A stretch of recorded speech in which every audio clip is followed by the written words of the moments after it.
Lecture में completely free particle के लिए solution of Schrodinger equation discuss हुआ था। जनरलाइज सॉल्यूशन फाइंड हो गया था a exponential i kx plus b exponential minus i kx with k square is equal to twice m e by h cross square. ये solution find हो गया था energy h cross square k square by twice m। ये आपको energy expression discuss हो गया था। अगर आप ये कंपेयर करें तो यहाँ से ये साई प्लस और साई माइनस ये आपको 2 पार्ट डिस्कस किए थे। ये पॉजिटिव एक्स डायरेक्शन मोशन के लिए वेव फंक्शन और ये नेगेटिव एक्स डायरेक्शन के लिए wave function of completely free particle. अगर आप यहाँ से हैमिल्टोनियन को साई प्लस पे ऑपरेट करेंगे तब भी आपको सेम एनर्जी बनेगा, और हैमिल्टोनियन को साई माइनस पे ऑपरेट करेंगे तब भी एनर्जी सेम होगा। बोथ पार्ट के these two are linearly independent energy eigen functions with corresponding energy h cross square k square by twice m. So this energy is two-fold degenerate.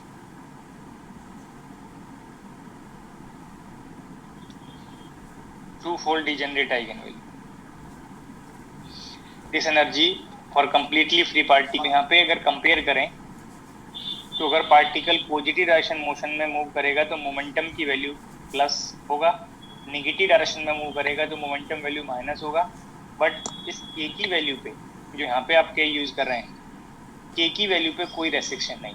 के की value, के का magnitude 0 to infinity कुछ भी हो सकता है। डायरेक्शन वाइज अगर आप इंक्लूड करेंगे तो प्रोपेगेशन वेक्टर माइनस इन्फिनिटी से प्लस इन्फिनिटी कोई भी वैल्यू हो सकती है। मोमेंटम की माइनस इन्फिनिटी से प्लस इन्फिनिटी कोई भी वैल्यू हो सकती है। तो के पे कोई रेस्ट्रिक्शन नहीं है, के पे रेस्ट्रिक्शन नहीं है, एनर्जी पे कोई रेस्ट्रिक्शन नहीं। तो कंप्लीटली फ्री पार्टिकल के लिए एनर्जी की जो वैल्यूज हैं, एनर्जी स्पेक्ट्रम जो बनेगा यहाँ पे वो कंटिन्यूअस है और डबली डिजेनरेट है।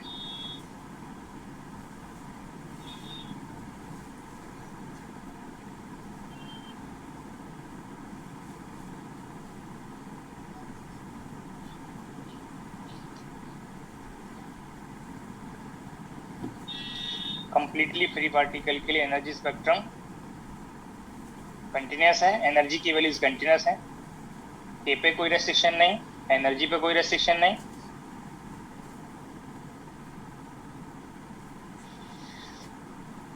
और एनर्जी के corresponding 2 linearly independent energy eigen functions आपको यहाँ पे हिंट किए हुए हैं, तो डबली डिजेनरेट है।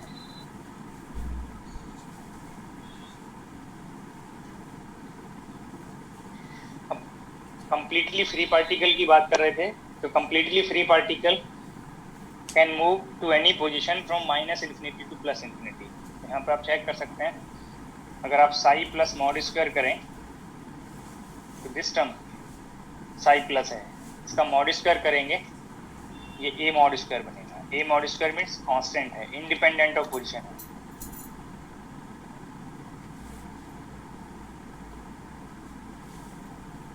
Independent of position, it means all positions are equally probable. अगर पार्टिकल पॉजिटिव डायरेक्शन में मोशन कर रहा है तो वो माइनस इन्फिनिटी से प्लस इन्फिनिटी तक किसी भी पोजीशन पे फाइंड हो सकता है। All positions are equally probable. जैसे साई माइनस को आप यहाँ पे चेक करेंगे, साई माइनस के लिए भी आपको यहाँ पे कोफिशिएंट का मॉड स्क्वायर बनेगा, एक्सपोनेंशियल टर्म एलिमिनेट हो जाएगा, ये टर्म भी इंडिपेंडेंट ऑफ पोजीशन है। और जब इंडिपेंडेंट ऑफ पोजीशन है तो पार्टिकल के लिए, अगर आप पार्टिकल को आप एज्यूम करते हैं कि माइनस इन्फिनिटी से मोशन स्टार्ट करता है टुवर्ड्स पॉजिटिव डायरेक्शन, तो पार्टिकल प्लस इन्फिनिटी तक अप्रोच कर सकता है। अगर यहाँ पे साई प्लस से आप x इक्वल्स इन्फिनिटी पे प्रोबेबिलिटी डेंसिटी को चेक करने लगे, x इक्वल्स प्लस इन्फिनिटी पे भी यहाँ पे अगर पॉजिटिव डायरेक्शन मोशन है तो ए मॉड स्क्वायर बनेगा, कांस्टेंट प्रोबेबिलिटी बनेगी, ए की वैल्यू नॉन जीरो है, और जब नॉन जीरो है तो प्रोबेबिलिटी भी नॉन जीरो होगा। It means particle minus infinity और प्लस इन्फिनिटी बोथ पोजीशन पे भी पार्टिकल फाइंड हो सकता है। जब बोथ पोजीशन पे फाइंड होगा तो पार्टिकल माइनस इन्फिनिटी से प्लस इन्फिनिटी तक किसी भी पोजीशन को ऑक्यूपाई कर सकता है, इसलिए यहाँ पे वर्ड आ रहा है कंप्लीटली फ्री पार्टिकल। आप चेक कर सकते हैं, वेव फंक्शन फाइनाइट होना चाहिए, ए की वैल्यू फाइनाइट है, नॉन जीरो आपको यहाँ पे टर्म बनना है, तो ये बाउंड स्टेट को रिप्रेजेंट नहीं करेगा, स्कैटरिंग स्टेट को रिप्रेजेंट कर सकता है। कंप्लीटली फ्री पार्टिकल के लिए जो वेव फंक्शन है वो यहाँ पे स्कैटरिंग स्टेट को रिप्रेजेंट करेगा, बाउंड स्टेट को रिप्रेजेंट नहीं कर रहा है। तो यहाँ पे आपको ये हिंट हो गया कि कंप्लीटली फ्री पार्टिकल के लिए एनर्जी स्पेक्ट्रम कंटिन्यूस है और डब्ल्यूटी जनरेट है। कैसे कंटिन्यूस है? क्योंकि के पे कोई रेस्ट्रिक्शन नहीं है, इस एनर्जी पे कोई रेस्ट्रिक्शन नहीं आएगा। डब्ल्यूटी जनरेट है, डब्ल्यूटी जनरेट सेम एनर्जी के लिए two linearly independent solutions possible है, two independent energy eigen functions possible हैं, तो डब्ल्यूटी जनरेट आ गया। बाकी सॉल्यूशन आपको लास्ट लेक्चर में आप ड्राइव ये डिस्कस किया हुआ है, कैसे वेलोसिटी पार्ट से प्लस और माइनस इंडिसेस यहाँ पे सफिक्स में इंक्लूड किए हैं। अब इसी में सेकंड केस में क्या चेंज होगा? फर्स्ट केस आपको डिस्कस किया था कि पोटेंशियल को आप सिंप्लिसिटी के लिए जीरो ले रहे थे, अगर कंप्लीटली फ्री पार्टिकल के लिए ही सेकंड केस आप ले रहे हैं, पोटेंशियल एनर्जी को आप जीरो ना लेके कोई नॉन जीरो कांस्टेंट ले रहे हैं। नॉन जीरो कांस्टेंट जैसे आप श्रोडिंगर इक्वेशन में केस करेंगे और कंप्लीटली फ्री पार्टिकल के लिए ऑल स्पेस में एनर्जी पोटेंशियल से ग्रेटर होता है, d2 psi by dx square plus twice m by h cross square e minus v naught psi is equal to 0। फिर से यहाँ पे psi के कोफिशिएंट कांस्टेंट है, तो यहाँ पे आप इसको a स्क्वायर स्क्वायर में डिफाइन करना है और पॉजिटिव और रियल के। अब आपको यहाँ से कंफर्म है कि ये टर्म पॉजिटिव है, डिफरेंस पॉजिटिव है, तो के स्क्वायर पॉजिटिव हो गया, और जब इसका स्क्वायर रूट लेंगे तो रियल क्वांटिटी बनेगा।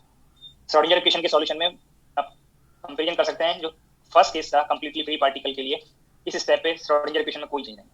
जब इस स्टेप पे श्रोडिंगर इक्वेशन में कोई चेंज नहीं है, तो साई का जो फॉर्म बनेगा वो फिर से सेम बनेगा, एक्सपोनेंशियल आई के एक्स और एक्सपोनेंशियल माइनस आई के एक्स, टू सुपरपोजिशंस यहाँ पे, टू डिफरेंट फंक्शंस यहाँ पे अलाउड होंगे, एनर्जी आइगन फंक्शंस अलाउड होंगे। Energy eigen function form unchange है, ये फॉर्म को कंपेयर कर सकते हैं। फिर से साई प्लस और साई माइनस ये टर्म नोट कर सकते हैं। लास्ट लेक्चर में आपको टाइम पार्ट इंक्लूड करके हिंट किया कि कैसे प्लस और माइनस ले रहे हैं, बट एनर्जी में एक माइनर चेंज है, जो आप कांस्टेंट टर्म यहाँ पे इंक्लूड करके चल रहे थे, लास्ट एनर्जी से अगर आप कंपेयर करें तो वी नॉट टर्म से एनर्जी ओनली मॉडिफाई हुआ है। ये फर्स्ट टर्म काइनेटिक एनर्जी के लिए है, ये सेकंड टर्म पोटेंशियल एनर्जी के लिए है। तो एनर्जी में एक कांस्टेंट फैक्टर से एनर्जी मॉडिफाई हुआ है, बाकी वेव फंक्शन में कोई चेंज नहीं है। तो अभी भी ये टू सॉल्यूशंस सेम एनर्जी के आइगन फंक्शन होंगे इस एनर्जी के, तो एनर्जी स्पेक्ट्रम के पे अभी भी कोई रेस्ट्रिक्शन नहीं है, तो एनर्जी स्पेक्ट्रम अभी भी कंटिन्यूस होगा और डब्ल्यूटी जनरेट होगा। तो बोथ केस में आपको सिमिलर इन्फॉर्मेशन मिलता है, ओनली एक कांस्टेंट फैक्टर से एनर्जी मॉडिफाई हो रहा है, बाकी किसी पार्ट पे वेव फंक्शन फॉर्म पे कोई चेंज नहीं है। के की फॉर्म अगर आप रेफरेंस लें तो के के डेफिनेशन में चेंज है, के के डेफिनेशन चेंज होने से एनर्जी में चेंज हुआ, बाकी के टर्म्स में वेव फंक्शन बिहेवियर में कोई चेंज नहीं है। अभी भी यहाँ पे एनर्जी स्पेक्ट्रम कंटिन्यूस होगा और डब्ल्यूटी जनरेट होगा।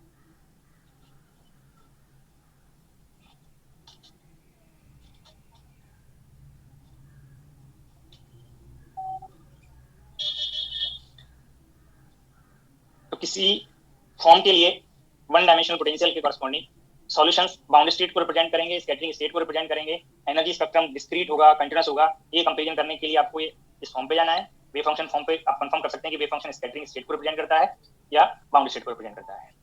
प्रोबेबिलिटी की वैल्यू अगर इन्फिनिटी पे नॉन जीरो है तो पार्टिकल बाउंड नहीं होगा, पार्टिकल की प्रोबेबिलिटी प्लस माइनस इन्फिनिटी पे जीरो जानी चाहिए, जो आपको फिजिकल एक्सेप्टेबल वेव फंक्शन की कंडीशन में डिस्कस किया हुआ है।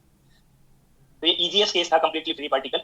बाकी जो पोटेंशियल्स होंगे इसी पोटेंशियल से मॉडिफाई होते जाएंगे, वेव फंक्शन और एनर्जी फॉर्म में मॉडिफिकेशन होता जाएगा। तो किसी कैंडिडेट का साथ वीडियो ऑन है उसको आप कर लीजिए, और ये खुद से भी आप लोग ध्यान रखा करें जिनका वीडियो ऑन हो जाता है। तो किसी जनरलाइज पोटेंशियल फॉर्म को यहाँ पे कंपेयर करेंगे।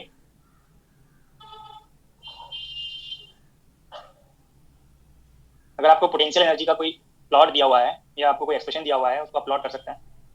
तो किसी जनरलाइज्ड पोटेंशियल फॉर्म को आप यूज करेंगे किसी गिवन पोटेंशियल फॉर्म को कंपेयर करने के लिए। तो यहाँ पे इस पोटेंशियल की वैल्यूज को ये पार्ट पे लेफ्ट साइड में ये पोटेंशियल कांस्टेंट हो गया एसिम्प्टोटिक बिहेवियर इस वैल्यू से, तो ये वैल्यू को मैंने v1 लिया है, इस पॉइंट पे एसिम्प्टोटिक बिहेवियर वैल्यू को v2 लिया है, और ये वैल्यू को v मिनिमम ले रहा है। तो थ्री वैल्यूज मैंने यहाँ पे पोटेंशियल एनर्जी के लिए स्पेसिफाई की हैं। अब इस पर्टिकुलर पोटेंशियल एनर्जी डायग्राम में जब आप सिस्टम को कंपेयर करेंगे, सिस्टम के पोटेंशियल बिहेवियर पर जाएंगे, पार्टिकल के लिए solution of Schrodinger equation find करेंगे, तो उसको डिफरेंट केसेस में कंपेयर कर सकते हैं। पार्टिकल की एनर्जी, ये ई एनर्जी ऑफ द पार्टिकल है, और ये एनर्जी ऑफ द पार्टिकल अगर v2 से ग्रेटर हो सकता है, इस एनर्जी से अब में एनर्जी आई हो सकती है। Second, energy value less than V1 हो सकता है और एनर्जी वैल्यू V1 से ग्रेटर हो सकता है बट V2 से लेस हो सकता है, और एक यहाँ पे पॉइंट बनेगा E less than V minimum, जो minimum value of potential energy है उससे भी एनर्जी लेस हो सकता है। तो पार्टिकल की एनर्जी को दीज 4 कंडीशन के कॉरस्पॉन्डिंग आप कैटेगराइज कर सकते हैं। अब यहाँ पे अगर हम फर्स्ट केस यहाँ पे चेक करें तो फर्स्ट केस के लिए जो पोटेंशियल एनर्जी कर्व में एनर्जी लाइन जब आप रिप्रेजेंट करेंगे तो फर्स्ट केस के लिए सपोज मैंने ये एनर्जी लाइन यहाँ पे ये रेड कलर से रिप्रेजेंट कर दिया, this is the energy of the particle first case के लिए। अब यहाँ पे एनर्जी पार्टिकल का V2 से ग्रेटर है, ये फर्स्ट कंडीशन आपको नोट कराया है, energy greater then V2। Schrodinger equation में आप ये पोटेंशियल वैल्यू प्लेस कर सकते हैं, एनर्जी वैल्यू प्लेस कर सकते हैं। टाइम इंडिपेंडेंट श्रोडिंगर इक्वेशन का आपको सॉल्यूशन फाइंड करना था, ये फॉर्म बनेगा। बट जो लास्ट केस था पोटेंशियल एनर्जी चाहे जीरो हो चाहे कांस्टेंट हो, वो through out space minus infinity to plus infinity एक सेम वैल्यू पे कांस्टेंट था, सिंगल वैल्यू था पोटेंशियल का। बट जैसे ही आप इस पर्टिकुलर डायग्राम को कंपेयर करेंगे, ये x इक्वल टू 0 वाली लाइन है, तो x इक्वल टू 0 से लेफ्ट में पोटेंशियल एनर्जी की वैल्यू को अगर आप कंपेयर करें, इस पॉइंट के भी लेफ्ट में अगर जाएं तो ये V1 को अप्रोच कर रहा है। और यहाँ पे अगर फिर से एक पॉइंट को यहाँ पे रिप्रेजेंट करें, इस पॉइंट को, तो इस पॉइंट के राइट में इधर आप कंपेयर करें तो एनर्जी पोटेंशियल एनर्जी V2 को अप्रोच कर रहा है। बट इसके मिडिल पॉइंट पे, दीज टू पॉइंट्स के मिडिल में अगर आप कंपेयर करें तो पोटेंशियल एनर्जी वैल्यू वेरी कर रहा है, पहले डिक्रीज करेगा अगर नेगेटिव से पॉजिटिव की तरफ जाए, और फिर उसके आगे वो इंक्रीज कर रहा है। तो ये पार्ट को आप कंपेयर कर सकते हैं कि जब पोटेंशियल एनर्जी वेरिएबल होगा तो ये साई का जो कोफिशिएंट है, ये साई का कोफिशिएंट कांस्टेंट नहीं बनेगा। के की जो डेफिनेशन है वो आप यहाँ पे अगर इंक्लूड करेंगे तो E माइनस वी एक्स, ये पार्ट पे आप कंपेयर करिए, V वेरिएबल होगा, पोजीशन के कॉरस्पॉन्डिंग डिफरेंट वैल्यूज हैं, तो इस के की वैल्यू भी पोजीशन डिपेंडेंट बनेगा। तो अगर आपको इसका सॉल्यूशन का आइडिया लेना है तो आप मैथमेटिकल फिजिक्स में ग्रेजुएशन लेवल पे मैथमेटिक्स में डिफरेंशियल इक्वेशन सॉल्व करने के डिफरेंट मेथड पढ़े होंगे, तो आपको यहाँ पे अब की बार differential equation with variable coefficient वाला मेथड अप्लाई करना है। तो जब ये पोटेंशियल का फॉर्म नोन होगा तो आप ये एग्जैक्ट मेथड अप्लाई करके अगर सॉल्यूशन फाइंड कर सकते हैं तो फाइंड कर लेंगे। बट यहाँ पे आपको जस्ट कंपेयर, ये 4 पॉइंट्स को कंपेयर करने के लिए जस्ट कंप्लीटली फ्री पार्टिकल के रेस्पेक्ट में क्या मॉडिफिकेशंस हो सकते हैं उसको आपको यहाँ पे हिंट करना है। एनर्जी फॉर्म कंटीन्यूअस बनेगा या डिस्क्रीट बनेगा, वो डिजनरेट बनेगा या नॉन डिजनरेट बनेगा, वो पार्ट डिस्कस करने के लिए ये मैंने 4 कंडीशंस आपको हिंट की।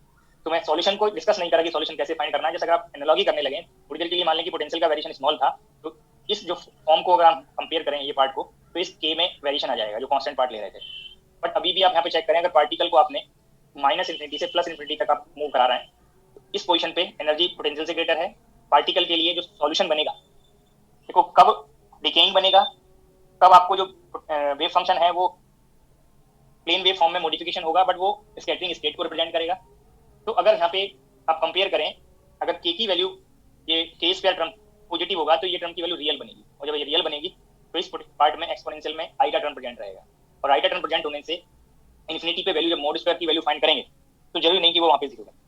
तो अभी भी जब होल स्पेस के लिए energy greater than V naught हो, जैसे आप यहाँ पे लास्ट 2 केसेस में फाइंड किए हैं, तो मैं ये नहीं कह रहा कि ऐसा फॉर्म यही बनेगा, इस फॉर्म में के चेंज होने से मॉडिफिकेशन हो सकता है, बट अभी भी 2 सॉल्यूशंस यहाँ पे अलाउड होंगे, क्योंकि यहाँ पे पार्टिकल के लिए कहीं पे कोई एनर्जी इक्वल टू वी वाला पार्ट जो आगे कंसेप्ट आएगा, टर्निंग पॉइंट वाला कंसेप्ट, वो पार्ट यहाँ पे इंक्लूड नहीं। जब इंक्लूड नहीं है तो अभी भी इस कंडीशन में के पे कोई रेस्ट्रिक्शन अप्लाई नहीं होगा। जैसे ऐसा हो सकता है कि जब ये साई इस पार्टिकल जब मोशन में है तो according to de Broglie concept, modified de Broglie concept, large number of wave associate होंगी। तो large number of wave associate होने से जहां पे भी पोटेंशियल में सडनली चेंज हो रहा है, दैट पार्ट से सम वेव्स रिफ्लेक्ट और ट्रांसमिट हो सकती हैं, तो वेव के रिगार्डिंग एम्पलीट्यूड में चेंज हो सकता है, बट जो के वैल्यू है उस के का जो फॉर्म है वो सेम रहेगा। के का फॉर्म सेम होने से जो के पे रेस्ट्रिक्शन पार्ट नहीं है, तो दिस कंडीशन में एनर्जी पे कोई रेस्ट्रिक्शन नहीं होगा, और रेस्ट्रिक्शन नहीं होगा both form. Positive direction motion के लिए भी पार्टिकल फ्री है, एनर्जी ग्रेटर देन वी है, अगर पार्टिकल इधर मूव करता है तो इधर भी particle energy greater than V वाली कंडीशन को फॉलो करेगा, और जब बोथ कंडीशंस होंगी तो यहाँ पे एनर्जी स्पेक्ट्रम फिर से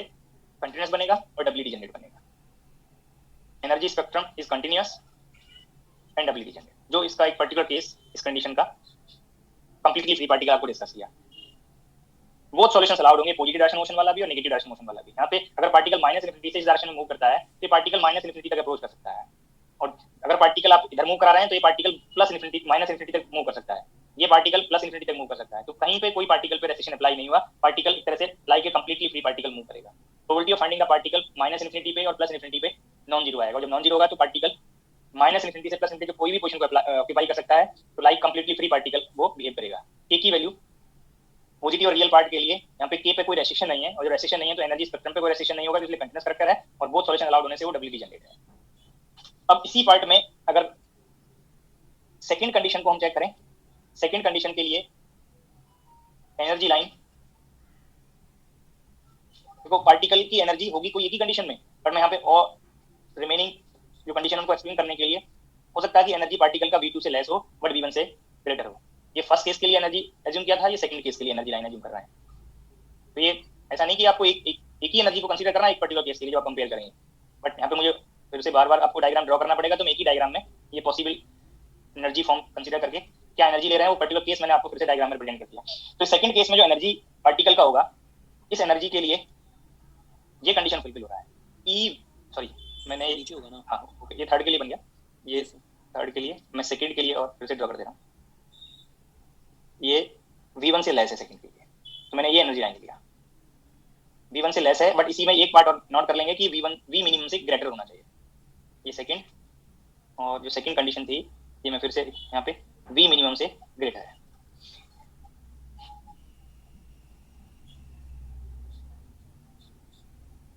तो सेकंड पार्ट के लिए अब यहाँ पे क्या मॉडिफिकेशन हो सकता है, यहाँ पे कंपेयर करेंगे। अब अगर पार्टिकल को आप इधर मूव करा रहे हैं, तो इधर मूव कराएंगे तो कोई ऐसी कंडीशन आपको नहीं मिलेगा कि एनर्जी लेस देन, सॉरी ये पार्ट सेकंड केस के लिए। देखो पार्टिकल कई बार कंफ्यूजन होता है कि हम पार्टिकल को अगर जैसे मैंने यहाँ पे रिप्रेजेंट किया, इसका मतलब ये नहीं कि पार्टिकल इससे इस हाइट पे है, जैसे ये रिप्रेजेंट किया कि पार्टिकल की एनर्जी क्या है, बाकी पार्टिकल तो इस पर्टिकुलर एक्स एक्सिस के अलॉन्ग मूव करेगा। वन डायमेंशन पार्ट में ये हाइट जो शो कर रहा है वो पोटेंशियल एनर्जी का वैल्यू बता रहा है, पार्टिकल के पोजीशन में वाई कोऑर्डिनेट नहीं है, ओनली एक्स कोऑर्डिनेट है। तो अगर आप थोड़ा इमेजिन करें तो जिस प्लेस पे आप ये लेक्चर अटेंड कर रहे हैं, जिस रूम में आप प्रेजेंट हो, उसका कोई एक जो फ्लोर है वो कि कोई एक साइड के अलॉन्ग पार्टिकल सूती पर ही है, कोई पता नहीं।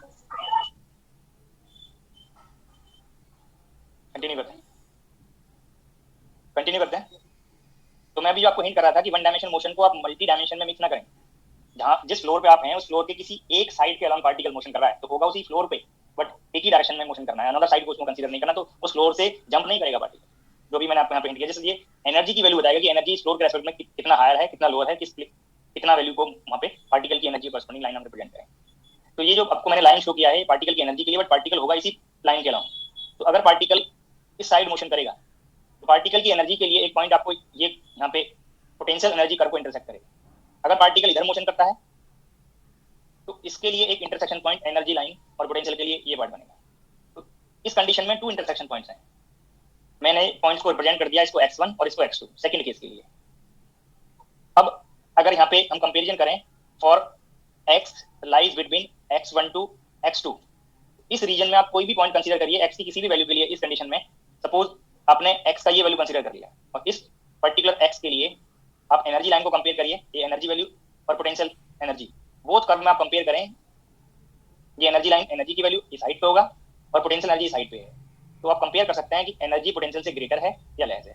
और all values of x in this limit x1 to x2 energy is greater than Vx, और जब एनर्जी ग्रेटर देन Vx होगा तो फॉर्म फिर से इस पर्टिकुलर रीजन के लिए, not for whole space, only for this x, solution of Schrodinger equation जो आपको यहाँ पे फॉर्म बताया है, पॉजिटिव डायरेक्शन वाला मोशन के कॉरस्पॉन्डिंग सॉल्यूशन अलाउड होगा, नेगेटिव वाला भी अलाउड होगा, बट इस के में मॉडिफिकेशन हो जाएगा जो मैं आपको बार बार हिंट कर रहा हूँ, क्योंकि यहाँ पे के कांस्टेंट नहीं है, पोटेंशियल कांस्टेंट नहीं है। बट एक और पार्ट आपको यहाँ पे चेक करना है, वही वेव फंक्शंस अलाउड होंगे जो इस पॉइंट पे और होल स्पेस में कंटिन्यूटी कंडीशन को फॉलो करें। अब कंटिन्यूटी कंडीशन फॉलो होने के लिए इस पॉइंट के लेफ्ट वाला वेव फंक्शन और इस पॉइंट के राइट वाला वेव फंक्शन, जो पहले एक्सेप्टेबिलिटी कंडीशन में कंटिन्यूटी कंडीशन आपको चेक करना बताया है, मैं पोटेंशियल की कंटिन्यूटी कंडीशन की बात नहीं कर रहा, जो सॉल्यूशन ऑफ श्रोडिंगर इक्वेशन आएगा उसके कॉरस्पॉन्डिंग कंटिन्यूटी कंडीशन की बात कर रहा हूँ। तो यहाँ पे आप चेक करें x के कॉरस्पॉन्डिंग जो वैल्यूज हैं उनको 3 क्लास में आप फिर से कैटेगराइज कर सकते हैं। एक तो ये कंडीशन, एक x लेस देन x1, और एक थर्ड केस बनेगा for x greater then x2। तो इस लिमिट में आप चेक करिए कोई भी पॉइंट पे इस लिमिट के लिए x less then x1 energy line जो ग्रीन डैश लाइन से मैंने शो किया है पोटेंशियल लाइन से लेस में है, तो ये कंडीशन फुलफिल होगा। ऐसे ही x ग्रेटर देन x2 के लिए आप चेक कर लीजिए energy less then potential energy line है। तो 3 क्लास में पोजीशन को कैटेगराइज कर दिया, तो यहाँ पे 3 रीजन बन गए, सॉल्यूशन और श्रोडिंगर इक्वेशन 3 इंडिविजुअल रीजन में आप जब सॉल्व करेंगे तो फर्स्ट रीजन में कोई और फॉर्म आएगा, सेकंड में कोई और फॉर्म बनेगा और थर्ड में कोई और फॉर्म बनेगा। रीजन क्या है आपको इस पार्ट से कंफर्म होना चाहिए। मैं इस स्लाइड पे आपको शो कर दे रहा हूँ। मैं ये नहीं कह रहा कि यहाँ पे एनर्जी की वैल्यू को आपको कंप्लीटली फ्री पार्टिकल के लिए लेस देन वी नॉट लेना है, बट जिस रीजन में आपको कंडीशन फुलफिल होगा तो के स्क्वायर अगर energy less than V naught होता तो के स्क्वायर को पॉजिटिव करने के लिए, रियल बनाने के लिए आप ये डेफिनेशन को अगर अप्लाई करते तो रॉन्ग हो गया, क्योंकि E minus V naught difference negative बनेगा और नेगेटिव होने से ये के स्क्वायर की वैल्यू नेगेटिव आएगी और जब स्क्वायर रूट लेंगे तो ये इमेजिनरी बन जाएगा। तो इंडिशियल इक्वेशन के रूट्स फिर से आपको रियल बन जाएंगे। या इसको और करेक्ट करने के लिए आप यहाँ पे वी नॉट माइनस की करेक्टली डिफाइन करें तो के की वैल्यू आपको यहाँ पे रियल बनेगी और रियल बनने से जब श्रोडिंगर इक्वेशन में प्लेस करेंगे, जस्ट मैथमेटिकल स्टेप्स के लिए मैं कर रहा हूँ, तो फॉर्म लाइक दिस बनेगा, twice m by h cross square v not minus की साई इज इक्वल टू 0। अब ये के स्क्वायर का फॉर्म है, तो जो श्रोडिंगर इक्वेशन पहले आपको d2 psi by dx square plus form में था, आपकी बार वो माइनस फॉर्म में बन गया है। और जब यहाँ से इंडिशियल इक्वेशंस के रूट्स फाइंड करेंगे तो ये रूट्स आपको मिलेंगे प्लस माइनस के, और के आपको यहाँ पे रियल है। और जब रियल होगा तो सॉल्यूशन फॉर्म लाइक दिस बनता है, कांस्टेंट पोटेंशियल पार्ट के लिए exponential kx plus b exponential minus k। और ये पार्ट आप चेक करिए, यहाँ से ये पार्ट फाइनाइट वाली wave function must be finite. ये जो पहले आपको वेव फंक्शन की एक्सेसिबिलिटी कंडीशंस बताई वो सारी कंडीशंस फुलफिल होंगी। तो ये wave function x exponential kx, x को जैसे ही आप प्लस इंफिनिटी लेंगे तो इनफाइनाइट बन जाएगा। तो ये x की नेगेटिव वैल्यू के लिए अलाउड हो सकता है, पॉजिटिव के लिए अलाउड नहीं है। ये सिर्फ x को जैसे ही आप माइनस इंफिनिटी लेंगे तो ये प्लस इंफिनिटी बन जाएगा। तो ये x की पॉजिटिव वैल्यू के लिए अलाउड होगा, नेगेटिव के लिए अलाउड नहीं है। तो ऐसे यहाँ पे जो टू सुपरपोजिशंस हैं उनमें से कोई एक ही फॉर्म अलाउड होगा, वो फॉर्म अलाउड नहीं होंगे। तो यहाँ पे k पे रेस्ट्रिक्शन आपको मिल जाएगा। कंटिन्यूटी कंडीशन से, फाइनाइट वाली कंडीशन से आपको फॉर्म पे रेस्ट्रिक्शन मिलेगा। और ये कैसे m की वैल्यूज रियल बनी, वेव फंक्शन का जो बिहेवियर है कैसे डिकेइंग आया, ये सब पार्ट को आप मैथमेटिकल पार्ट से जो मैंने हिंट किया है रिलेट कर सकते हैं। तो इस पार्ट इस फॉर्म में तो एक्सपोनेंशियल में जो इंक्रीजिंग बिहेवियर था आई का पार्ट इंक्लूड करते हुए वो फॉर्म बनेगा जो अभी कंप्लीटली फ्री पार्टिकल के लिए हिंट किया था। इन दीज टू पार्ट में डिकेइंग फॉर्म बनेगा। तो कहीं ना कहीं जब वो केस के लिए डिकेइंग फॉर्म बना तो इस रीजन में जो बिहेवियर आएगा इस साइड में x ग्रेटर देन x2 के लिए, मैं जस्ट ये फॉर्म को सजेस्ट कर रहा हूँ, मैं ये नहीं कह रहा कि एग्जैक्टली यही फॉर्म बनेगा। लाइक दिस फॉर्म को आप कंपेयर कर सकते हैं, ये अलाउड होगा। यहाँ पे फॉर्म अलाउड होगा, ये कांस्टेंट जनरली चेंज कर सकते हैं, चाहे सेम ले लें। यहाँ पे फॉर्म अलाउड होगा प्लस पार्ट x। अब आप चेक करिए x वैल्यू नेगेटिव है तो इस रेंज में x की वैल्यू प्लस इंफिनिटी नहीं हो सकती, माइनस इंफिनिटी हो सकती है। और जैसे यहाँ पे x को माइनस इंफिनिटी रखेंगे ये exponential minus infinity tends to 0 चला जाएगा। तो ये माइनस इंफिनिटी पे वेव फंक्शन की जो वैल्यू है वो 0 है, प्रोबेबिलिटी भी 0 बनेगा। इस फॉर्म में इस कंडीशन के साथ x की वैल्यू माइनस इंफिनिटी नहीं हो सकती, प्लस इंफिनिटी हो सकती है। और यहाँ फॉर्म में जैसे ही प्लस इंफिनिटी रखेंगे ये टर्म टेंड्स टू 0 चला जाएगा। x की अदर देन प्लस और माइनस इंफिनिटी वैल्यू ये बोथ फॉर्म फाइनाइट वैल्यू देंगे। तो वेव फंक्शन फाइनाइट भी है और इंफिनिटी पे टेंड्स टू 0 जा रहा है। तो यहाँ से आपको ये हिंट मिल गया कि वेव फंक्शन बाउंड स्टेट को रिप्रेजेंट करता है, बाउंड स्टेट को रिप्रेजेंट करेगा। अब आप होल स्पेस में चेक कर सकते हैं इस रेंज में x की वैल्यू ना तो प्लस इंफिनिटी होगा ना माइनस इंफिनिटी, तो जो वेव फंक्शन का फॉर्म बनेगा वो फाइनाइट है। यहाँ पे इन माइनस इंफिनिटी हो सकता था, यहाँ पे प्लस इंफिनिटी हो सकता था, पर जैसे ही आप एक्सट्रीम लिमिट्स पे वैल्यूज को चेक करेंगे तो पार्टिकल का जो वेव फंक्शन है वो प्लस माइनस इंफिनिटी पे टेंड्स टू 0 जाएगा। तो इस कंडीशन में वेव फंक्शन बाउंड स्टेट को रिप्रेजेंट करेगा। जो पहले कंडीशंस आपको बताई हुई है कि बाउंड स्टेट के लिए कैसे कंडीशन चेक करते हैं, फाइनाइट होना चाहिए और प्लस माइनस इंफिनिटी पे टेंड्स टू 0 जाना चाहिए। अब आपको यहाँ पे मैं यहाँ पे साई फर्स्ट बने, मान लीजिए यहाँ पे साई फर्स्ट है, ये साई सेकंड है और ये साई थर्ड है, अलग अलग रीजन के लिए नंबर रिप्रेजेंट कर दिया। फॉर्म को मैं जस्ट रिलेट करने के लिए हिंट किया हूं, बाकी ऐसे फॉर्म एग्जैक्टली ये फॉर्म नहीं बनेंगे, मैं बार बार आपसे हिंट कर रहा हूं, बट ये आपको शो करना था कि कैसे यहाँ पे कंप्लीटली फ्री पार्टिकल फॉर्म बन रहा है और यहाँ पे कैसे बाउंड स्टेट को पार्टिकल का वेव फंक्शन बाउंड स्टेट को रिप्रेजेंट कर रहा है। अब एक पार्ट और आपको यहाँ पे हिंट करना था कि वही फॉर्म these 3 पार्ट के लिए वही फॉर्म एक्सेप्टेबल होंगे जो x इक्वल टू x1 और x इक्वल टू x2 पे भी कंटिन्यूटी कैरेक्टर को शो करें। और जब कंटिन्यूटी कैरेक्टर की कंडीशन होगी तो वेव की ऑल फॉर्म अलाउड नहीं है, कुछ लिमिटेड फॉर्म ही ऐसी हो सकती है। ऐसा हो सकता है कि आपने यहाँ पे कोई वेव ड्रॉ किया इस साइड से और यहाँ पे जो वेव ड्रॉ कर रहे हैं तो कुछ वेव ऐसा हो सकती है लाइक दिस ड्रॉ करें, तो ये आप यहाँ पे चेक करें दोनों वैल्यूज मैच नहीं करती x1 पे। तो मैच कराने के लिए वही वेव अलाउ होंगी जो यहाँ पे लाइक दिस जाए, यहाँ पे लाइक दिस रिप्रेजेंट करें। तो k की वैल्यू वेव लेंथ जो आप 2 पाई बाई लैम्डा यूज करते हैं k के लिए, मोमेंटम की वैल्यू, ऑल दीज वैल्यूज पे रेस्ट्रिक्शन अप्लाई हो गया। लिमिटेड वैल्यूज ही अलाउड होंगी। जो पहले k की वैल्यू माइनस इंफिनिटी से प्लस इंफिनिटी के बीच, p की वैल्यू माइनस इंफिनिटी से प्लस इंफिनिटी कोई भी वैल्यू हो सकती थी। अब जैसे ही ये कंडीशन आपको मिला, ये कंडीशन होल स्पेस में ये कंडीशन नहीं है, लिमिटेड रीजन में ये कंडीशन है एनर्जी ग्रेटर देन v वाली, तो वेव फंक्शन की जो फॉर्म्स हैं उन पे लिमिटेशन अप्लाई हो गया। और लिमिटेशन अप्लाई होने का मीनिंग क्या है कि जो यहाँ पे वेव की वेवलेंथ है वो लिमिटेड रहेंगी। लैम्डा पे रेस्ट्रिक्शन अप्लाई हुआ, हो लैम्डा की ऑल वैल्यूज ये कंटिन्यूटी कैरेक्टर को सेटिस्फाई नहीं कर सकती कि x1 पे और x2 पे लेफ्ट और राइट का वेव फंक्शन मैच कर जाए। तो लैम्डा की कुछ लिमिटेड वैल्यूज ही ऐसी होंगी जो इस कंडीशन को सेटिस्फाई करेंगी। और लैम्डा की जब लिमिटेड वैल्यूज हैं, रेस्ट्रिक्टेड वैल्यूज हैं, तो k पे ऑटोमेटिकली रेस्ट्रिक्शन आ गया। k पे रेस्ट्रिक्शन आने का मीनिंग क्या है कि मोमेंटम की वैल्यू जो आप h बाई लैम्डा लेते हैं या h क्रॉस k लेते हैं, मोमेंटम भी रेस्ट्रिक्ट हो गया। और जो एनर्जी की वैल्यू आप ले रहे थे h cross square k square by twice m plus potential का कंडीशन, यहाँ पे k पे रेस्ट्रिक्शन आया तो एनर्जी पे भी रेस्ट्रिक्शन अप्लाई हो गया। तो अब की बार एनर्जी की ऑल वैल्यूज अलाउड नहीं है, एनर्जी की कुछ लिमिटेड वैल्यूज ही अलाउड होंगी। तो एनर्जी स्पेक्ट्रम और यहाँ पे डिस्क्रीट बनेगा और जब ये ए और बी कोफिशिएंट ले रहे थे और जब यहाँ पे कंटिन्यूटी कंडीशन अप्लाई करेंगे तो बी और ए में रिलेशन बन जाएगा, और जब रिलेशन बनेगा तो यहाँ पे जो टू सुपरपोजिशंस बन रहे थे separately wave functions, two linearly independent wave function थे, तो ए और बी के रिलेशन से ये सुपरपोजिशन एक सिंगल फॉर्म में कन्वर्ट हो जाएगा, और जब ये सिंगल फॉर्म में कन्वर्ट होगा तो एक एनर्जी के कॉरस्पॉन्डिंग एक ही आइगन फंक्शन अलाउड होगा। जब सिंगल एनर्जी के corresponding single wave function linearly independent है, बाकी सारे डिपेंडेंट बन जाएंगे, तो ये फोल्ड ऑफ डिजेनरेसी भी मॉडिफाई हो जाएगा। जो पहले डबली डिजेनरेट का कांसेप्ट था कि two separately linearly independent function बन रहे थे, इनके सुपर ए और बी के रिलेशन से कंटिन्यूटी कंडीशन फॉलो करने के लिए यहाँ पे ये सुपरपोजिशन एक सिंगल वेव फंक्शन में कन्वर्ट हो जाएगा। इसके अलावा जो भी और वैल्यूज लेंगे वो इस फंक्शन पर डिपेंडेंट बन जाएंगे, इट मींस लीनियरली डिपेंडेंट बन जाएंगे। तो लीनियरली इंडिपेंडेंट का मैक्सिमम नंबर 1 बनेगा, इससे ये एनर्जी स्पेक्ट्रम सेकंड केस के लिए energy spectrum will be discrete, energy पर रेस्ट्रिक्शन है, इट मींस डिस्क्रीट है, और जब सिंगल वैल्यू है linearly independent maximum number of linearly independent function का, तो दैट मींस नॉन डिजेनरेट,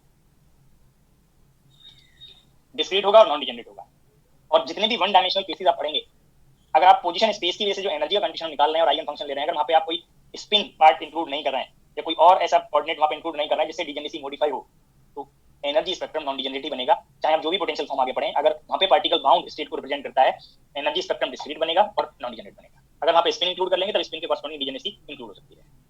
एक और कांसेप्ट यहाँ पे आता है, अभी मैंने जो 2 पॉइंट्स बताए x1 और x2, तो आप एक वर्ड पढ़े हुए क्लासिकल मैकेनिक्स में, classical turning point. Classical turning point, क्योंकि यहाँ पे वर्ड इसलिए यूज किया क्लासिकल टर्निंग पॉइंट क्योंकि क्वांटम मैकेनिकली कोई टर्निंग पॉइंट प्रेजेंट नहीं होता है। क्वांटम मैकेनिकली अगर फाइनाइट पोटेंशियल है तो पार्टिकल फाइनाइट पोटेंशियल के लेफ्ट और राइट दोनों साइड पार्टिकल प्रेजेंट हो सकता है। अभी मैंने आपको यहाँ पे हिंट किया, वेव फंक्शन यहाँ पे भी है, यहाँ पे भी है और यहाँ पे भी है, तो पार्टिकल की अगर प्रोबेबिलिटी चेक करें तो यहाँ पे भी नॉन जीरो बनेगा, इस रीजन में भी नॉन जीरो आएगा, इस रीजन में भी नॉन जीरो आएगा। पार्टिकल बाउंड होते हुए पार्टिकल इस रीजन में E less than V region में पार्टिकल क्वांटम मैकेनिकली प्रेजेंट हो सकता है, जो क्लासिकली प्रेजेंट नहीं हो सकता है।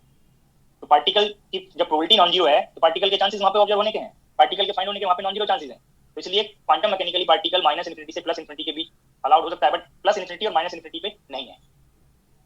जो फर्स्ट केस में प्लस माइनस इन्फिनिटी पे भी था, इसलिए कंप्लीटली फ्री पार्टिकल हो गया। यहाँ पे पार्टिकल अप्रोच कर सकता है, but exactly plus minus infinity पे पार्टिकल की प्रोबेबिलिटी जीरो है, तो बाउंड स्टेट की कंडीशन है। बट इस रीजन में इस पॉइंट पे पार्टिकल हो सकता है क्वांटम मैकेनिकली, इस पॉइंट पे पार्टिकल हो सकता है क्योंकि यहाँ पे wave function probability non zero है, इस प्लस इन्फिनिटी पे नहीं है, यहाँ पे प्रोबेबिलिटी जीरो जा रही है, वेव फंक्शन जीरो जा रहा है। बट अगर हम क्लासिकली देखें तो क्लासिकली पार्टिकल सिर्फ x1 से x2 के बीच मोशन कर सकता है, x2 के राइट में नहीं होगा पार्टिकल क्लासिकली और x1 के लेफ्ट में नहीं होगा। तो इसलिए यहाँ पे वर्ड यूज करते हैं टर्निंग पॉइंट, क्योंकि x अगर पार्टिकल इधर मोशन करता है तो x2 से अपनी डायरेक्शन ऑफ मोशन को टर्न करेगा, इधर जाने लगेगा पार्टिकल। ये रीजन अलाउड नहीं है क्लासिकली, x2 के राइट वाला पोजीशन कभी पार्टिकल क्लासिकली ऑक्यूपाई नहीं करेगा। अगर पार्टिकल लेफ्ट डायरेक्शन में जा रहा है तो x इक्वल टू x1 से इस पॉइंट से पार्टिकल अपने डायरेक्शन ऑफ मोशन को फिर से टर्न कर देगा, इधर जाने लगेगा। ये रीजन क्लासिकली कभी ऑब्जर्व नहीं होगा। तो यहाँ पे जो वर्ड है turning point, classical turning point, जिस पॉइंट से क्लासिकल पार्टिकल अपनी डायरेक्शन ऑफ मोशन को टर्न करेगा, दैट पॉइंट को क्लासिकल टर्निंग पॉइंट बोलते हैं। पार्टिकल क्लासिकली जिस पॉइंट से अपनी डायरेक्शन ऑफ मोशन को टर्न करेगा, that point is known as classical turning point. Quantum mechanically कोई टर्निंग पॉइंट नहीं है, क्योंकि particle quantum mechanically x equal to x1 के लेफ्ट में हो सकता है, x ग्रेटर देन x2 के राइट में हो सकता है। तो आप एक डेफिनेशन पढ़े होंगे क्लासिकल टर्निंग पॉइंट के लिए, the point at which total energy is equal to potential energy. ये टोटल एनर्जी नोटेशन था और पोटेंशियल एनर्जी के लिए नोटेशन भी ले रहे हैं। टोटल एनर्जी और पोटेंशियल एनर्जी दोनों मैच कर जाएंगे उस पॉइंट पे, और मैच करेंगे तो काइनेटिक एनर्जी जीरो बन जाएगा। कोई भी डेफिनेशन आप यहाँ पे यूज कर सकते हैं, काइनेटिक एनर्जी जीरो हो जाए। काइनेटिक एनर्जी जीरो होगा तो मोमेंटम वैल्यू जीरो हो गया, और डी ब्रोगली वेवलेंथ से लैम्डा इनफाइनाइट हो गया। कोई भी डेफिनेशन आप टर्निंग पॉइंट के लिए यूज कर सकते हैं। The point at which total energy is equal to potential energy is called classical turning point.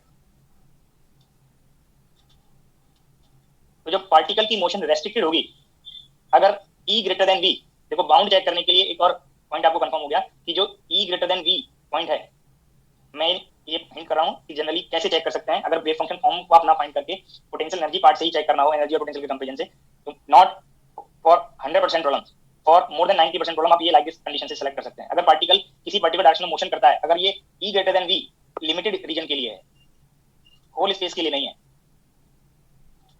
Some reason ऐसा भी है जब यहाँ पे E greater then E less than V हो, तो इस कंडीशन में आप पार्टिकल का जब रिजल्ट फाइंड करेंगे, अगर बोथ डायरेक्शन के लिए रेस्ट्रिक्शन अप्लाई हो जाए, intermediate region E less than E greater than V हो और इसके लेफ्ट और राइट में region E less than V वाला कंडीशन फुलफिल हो रहा हो, भी आप चेक करिए यहाँ पे ये कंडीशन, ये E greater than V limited region था और इंटरमीडिएट रीजन था, ये आप चेक कर सकते हैं। यहाँ से यहाँ तक का जो रीजन है, इस कंडीशन में एनर्जी पोटेंशियल से ग्रेटर है, बट इसके राइट में और इसके लेफ्ट में ये दोनों कंडीशन फुलफिल हो रही हैं, ये पार्ट ये आपको यहाँ पे बताए हैं। और इंटरमीडिएट रीजन क्लासिकली अलाउड, और जो लेफ्ट और राइट वाला रीजन है वो क्लासिकली फॉरबिडन रीजन है। तो जब क्लासिकली अलाउड और क्लासिकली फॉरबिडन रीजन इंक्लूड हो रहे होंगे तो दैट केस में पार्टिकल कंप्लीटली फ्री नहीं होगा।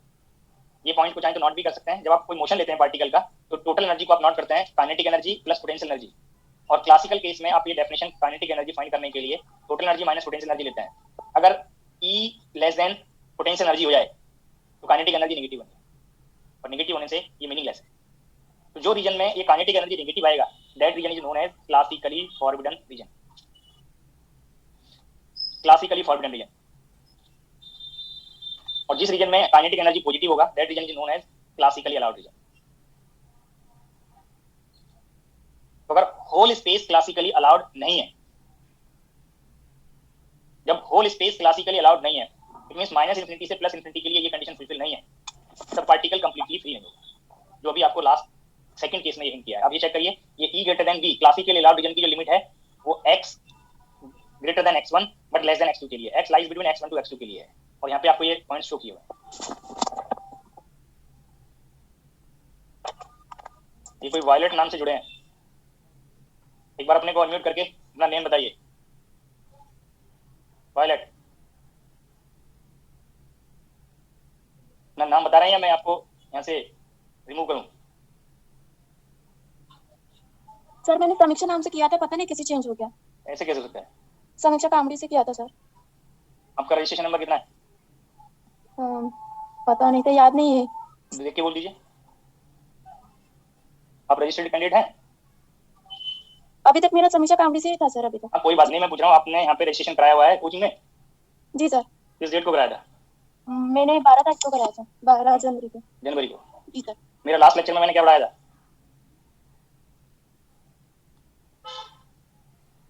गायब हो गए।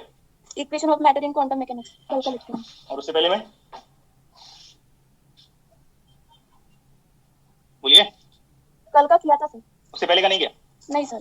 जनवरी से आप रजिस्ट्रेशन कराए हुए हैं, लेक्चर एक ही अटेंड किया है? नहीं बाकी का किया है। 23 का पहले का जो हुआ था वो नहीं किया था। फ्री पार्टिकल, वो कंप्लीटली फ्री पार्टिकल वो वगैरह किया है सर। कंप्लीटली फ्री पार्टिकल तो कल से पढ़ाया मैंने। हाँ सर, वो वाला पहले के भी किए सर। क्वांटिटेटिव इक्वेशन वगैरह वो पहले के वो भी किए। क्वांटिटेटिव इक्वेशन तो बहुत पहले कराया था। हाँ सर, बाकी के किए सर, पता नहीं कैसे चेंज हो गया। मेरा संशय नाम से ही था। फिर आप जो भी आप यहाँ पे लेक्चर अटेंड करें मेरा अपने नाम से जुड़ा करें, नहीं तो ऐसा हो सकता है बाद में रिमूव होने के बाद फिर आप बोलेंगे कि सर मैं तो रजिस्टर्ड हूँ या नहीं हूँ, फिर मुझे नहीं पता चलेगा। ओके कंटिन्यू करते हैं। अपने को म्यूट रखिए, आप अनम्यूट थे इसलिए आप पता भी चल गया। इसके बाद कोई और अनम्यूट हो गए हैं। आप लोगों को नहीं पता चलता कि आप अनम्यूट हैं? खुद करते हैं सर, ये खुद करते हैं। ये डिस्टर्बेंस क्रिएट करते हो क्या? बाकी लेक्चर में हो जाता है, पता नहीं कभी मेरे इसलिए हो जाता है। मैंने किया नहीं था सर। नहीं, बाकी और भी हैं कोई गुप्पा मुतु क्या नाम लिखे हैं सर? बिना किए तो नहीं होता, जब करते तभी होता नहीं सर। डेलिबरेटली करते हैं लोग। बाकी और टॉपिक में भी करते हैं? यस सर, करते रहते हैं। सारे हार्डली म्यूट कर दिए जाते हैं, फिर नहीं करते ये। अपने आप होते हैं सर, इनकी आदत बन चुकी है। सर 1 मिनट में ना 4 दिन कभी तो वीडियो ऑन कर देते सर। काम की लैपटॉप कर रही हूं। शिवम आपकी आवाज स्लो बहुत मतलब थोड़ा तेज बोलिए, मैं सुन नहीं पाएगा। बोला शिवम शुक्ला कुछ कह रहे थे, मैं सुन नहीं पाया। आपकी आवाज मुझे नहीं समझ। किसी को समझ आई क्या? सर कोई जानबूझ के नहीं करता सर, जो मोबाइल से होते हैं उनका हो जाता है। अच्छा अच्छा, नहीं कई बार कुछ जानबूझ के कर रहे हो तो बता दीजिए, फिर मैं भी जानबूझ के रिमूव कर देता हूँ, फिर देखते हैं कौन एंटर कराता है। हां तो वही तो जानबूझ के रिमूव कर दीजिए। अरे दो को रिमूव कर दो, अपने आप मान जाएंगे। मैं मजाक के तौर पर रिमूव नहीं करता किसी को। जिसको रिमूव करूंगा उसको मुझसे तो नहीं पढ़ना होगा, फिर कोई और पढ़ा दे तो बात लगेगी। इसीलिए मैं बार बार आप लोगों को वार्न करता हूँ कि आप लोग शायद अपने में इंप्रूवमेंट कर लें। मेरा नेचर थोड़ा रिजिड है, आप लोग मुझसे ऑफलाइन नहीं पढ़े नहीं तो पता चल जाता था। ठीक है सर पता है मैंने पढ़ा, तो इसीलिए मैं बोलता हूँ आप लोगों से कि कोशिश करें कि मेरे लेक्चर में थोड़ा जो मैं बोल रहा हूँ उसको फॉलो करिए। बाकी लेक्चर में आप क्या करते हैं मुझे उससे मतलब नहीं है। ठीक है, तो मेरे लेक्चर में आप कोशिश करें, आपको कोई आपका साथी हिंट कर दे रहा है, मैं भी आपको आवाज लगा के बोल दे रहा हूँ कि आप अनम्यूट हो गए, म्यूट कर लीजिए। ऐसा हो सकता है कि बार कोई किसी रीजन की वजह से आपको ना पता चले। कई बार तो कोई लोग अनम्यूट होकर गायब हो जाते हैं वहां से, उनके घर से बाकी और आवाजें आती रहती हैं, उनको नहीं पता चलता कि वो कहाँ चले जाते हैं। तो इससे डिस्टर्बेंस, मुझे तो सिर्फ उतने टाइम का डिस्टर्बेंस है, जो आप पढ़ेंगे आपके लिए कितने टाइम का डिस्टर्बेंस है आपको पता चल जाएगा।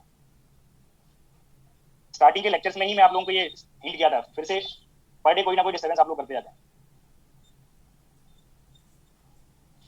सर जूम की एप्लीकेशन में ही।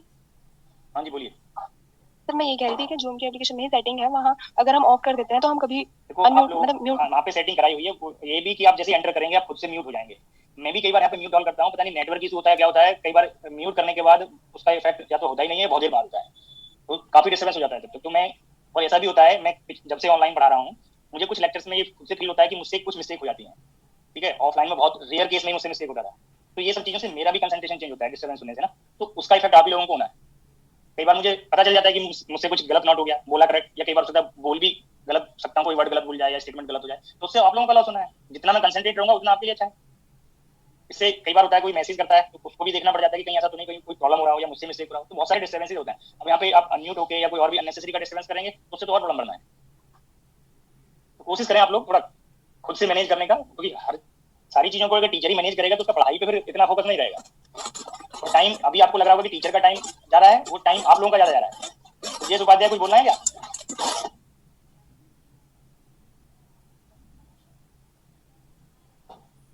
कंटिन्यू करता हूं मैं।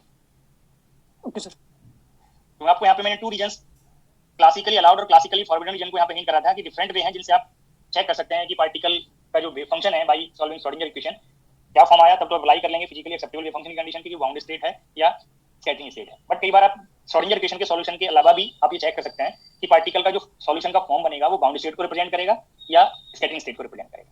तो यहाँ पे मैंने वो पॉइंट क्लियर करने के लिए पहले 2 रीजन्स बताए हैं, क्लासिकली अलाउड रीजन और क्लासिकली फॉरबिडन, और इनको हिंट भी किया कि क्यों क्लासिकली रेफरेंस लेके चल रहा है, क्यों क्लासिकली अलाउड और क्यों क्लासिकली फॉरबिडन वर्ड यूज किया है। ये रीजन क्लासिकल मोशन में कभी आप इस रीजन में पार्टिकल का मोशन नहीं ले सकते।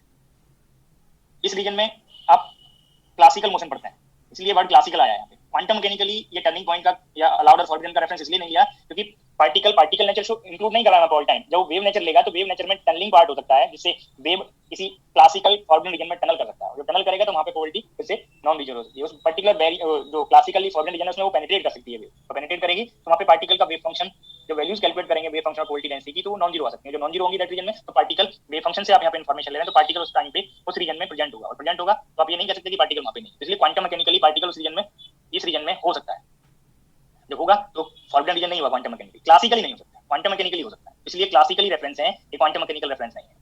तो ये पॉइंट आपको हिंट किया कि जहां पे टोटल एनर्जी पोटेंशियल एनर्जी से मैच करेगा, तो उस पॉइंट के लेफ्ट और राइट कंपेयर करिए, इस पॉइंट के, इस कंडीशन के लेफ्ट और राइट कंपेयर करिए। मैंने सम एनर्जी लाइन ड्रॉ की हुई है, अब आप चेक करिए x1 पे एनर्जी पोटेंशियल से मैच किया, बट इसके लेफ्ट में जाएंगे तो एनर्जी पोटेंशियल से ग्रेटर है, और राइट में गए तो एनर्जी पोटेंशियल से ग्रेटर है राइट के लिए, और लेफ्ट के लिए एनर्जी पोटेंशियल से लेस है।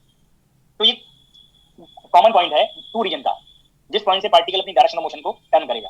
ये जो पॉइंट होगा वो 2 रीजन को शेयर करेगा, क्लासिकली फॉरबिडन और क्लासिकली अलाउड रीजन को शेयर करेगा, जो आपको यहाँ पे हिंट किया है। तो डिफरेंट वे में टर्निंग पॉइंट को आप रिलेट कर सकते हैं कि common point of classically forbidden और क्लासिकली अलाउड रीजन, और जिस पॉइंट पे टोटल एनर्जी पोटेंशियल एनर्जी से मैच करेगा, काइनेटिक एनर्जी 0 बनेगा, मोमेंटम 0 बनेगा, वो point of classical turning point है। और एक जो वर्ड से मीनिंग सजेस्ट होता है उसके लिए मैंने हिंट किया कि जिस पॉइंट से पार्टिकल क्लासिकली अपनी डायरेक्शन ऑफ मोशन को टर्न करेगा वो क्लासिकल टर्निंग है।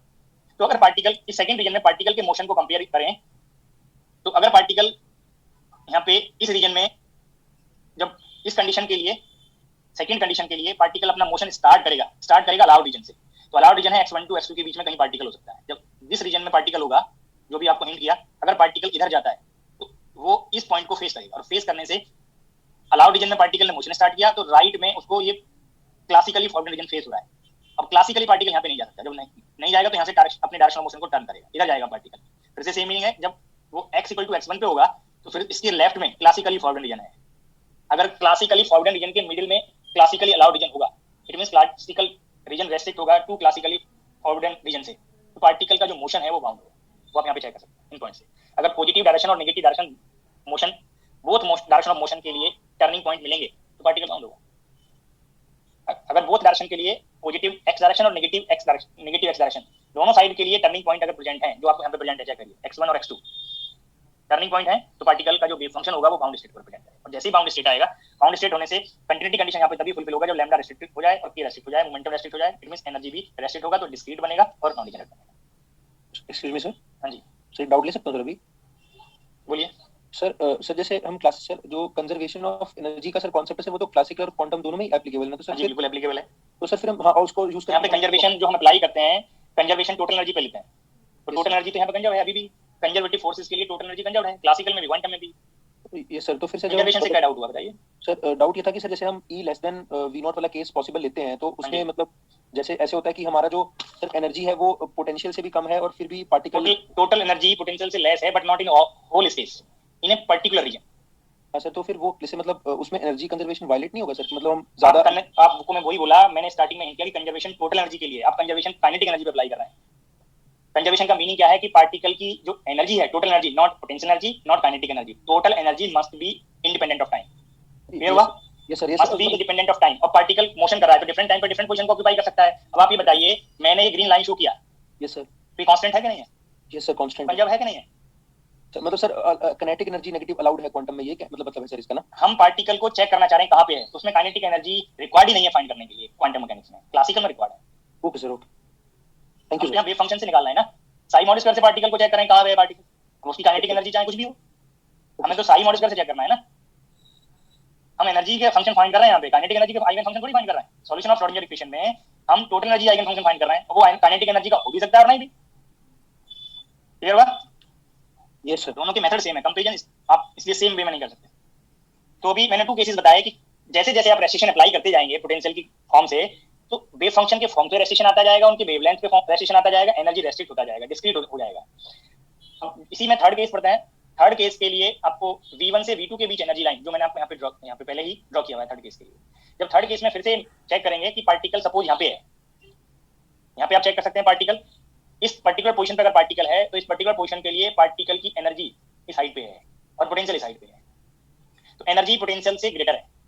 और जब ग्रेटर होगा, पार्टिकल पॉजिटिव डायरेक्शन में मोशन अगर कर रहा है, तो जैसे ही पार्टिकल इस पॉइंट को अप्रोच करेगा, intersection point of total energy with potential energy का, for case third energy lies between V1 to V2, तो जैसे ही पार्टिकल x3 पे आएगा, अब x3 के राइट में क्लासिकल अप्रोच से इस रीजन में पार्टिकल नहीं हो सकता। अभी आपको हिंट किया तो कि ये region x greater than x3 classically forbidden region है, तो क्वांटम मैकेनिकली तो हो सकता है, बट ये पॉइंट टर्निंग पॉइंट बन गया, तो पार्टिकल का मोशन रेस्ट्रिक्ट हो गया अगर पार्टिकल इधर मोशन करता है। तो इधर मोशन करेगा तो यहाँ रेस्ट्रिक्शन अप्लाई होगा, बट अगर पार्टिकल इधर मोशन कर रहा होता तो ऐसा कोई टर्निंग पॉइंट राइट के लिए नहीं है, इसके लेफ्ट के लिए नहीं है। नेगेटिव एक्स डायरेक्शन मोशन में कोई पार्टिकल पे ऐसा कोई रीजन नहीं मिला जो ये कंडीशन को फॉलो करता हो, E लेस देन V। तो इट मींस पार्टिकल पे जो रेस्ट्रिक्शन है, एक side particle like free particle behave करेगा और another side particle as a bound particle की तरह मोशन कर रहा है।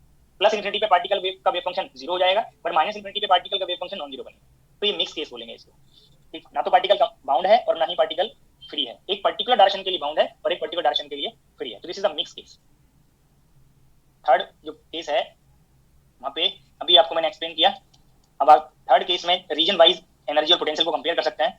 For x greater than x3 energy is less than potential energy, तो यहाँ पे ये कंडीशन, ये जो रीजन बनेगा वो क्लासिकली फॉरवर्ड है। तो अगर ये रीजन कब अप्रोच होगा, जब पार्टिकल माइनस इन्फिनिटी से पॉजिटिव डायरेक्शन मोशन को मूव करे। तो जब मूव करेगा तो x इक्वल टू x3 पर टर्निंग पॉइंट अप्रोच करेगा, क्लासिकली उस पॉइंट से पार्टिकल मोशन डायरेक्शन मोशन को टर्न करेगा। और जब पार्टिकल नेगेटिव x की तरफ मूव करेगा तो x लेस देन x3 के लिए कोई टर्निंग पॉइंट नहीं है, all points in this limit E greater than Vx है। जो थर्ड केस है, एनर्जी की वैल्यू V1 से ग्रेटर है बट V2 से लेस है, इस केस में एनर्जी स्पेक्ट्रम मिक्स आएगा। मिक्स का मतलब कि सम वैल्यूज पे रेस्ट्रिक्शन होगा और सम वैल्यूज पे रेस्ट्रिक्शन नहीं है। पॉजिटिव डायरेक्शन में जब पार्टिकल मोशन करेगा तब रेस्ट्रिक्शन अप्लाई हुआ, नेगेटिव के लिए रेस्ट्रिक्शन नहीं है, इसलिए यहाँ पे बोलेंगे एनर्जी स्पेक्ट्रम मिक्स मिलेगा। यहाँ पे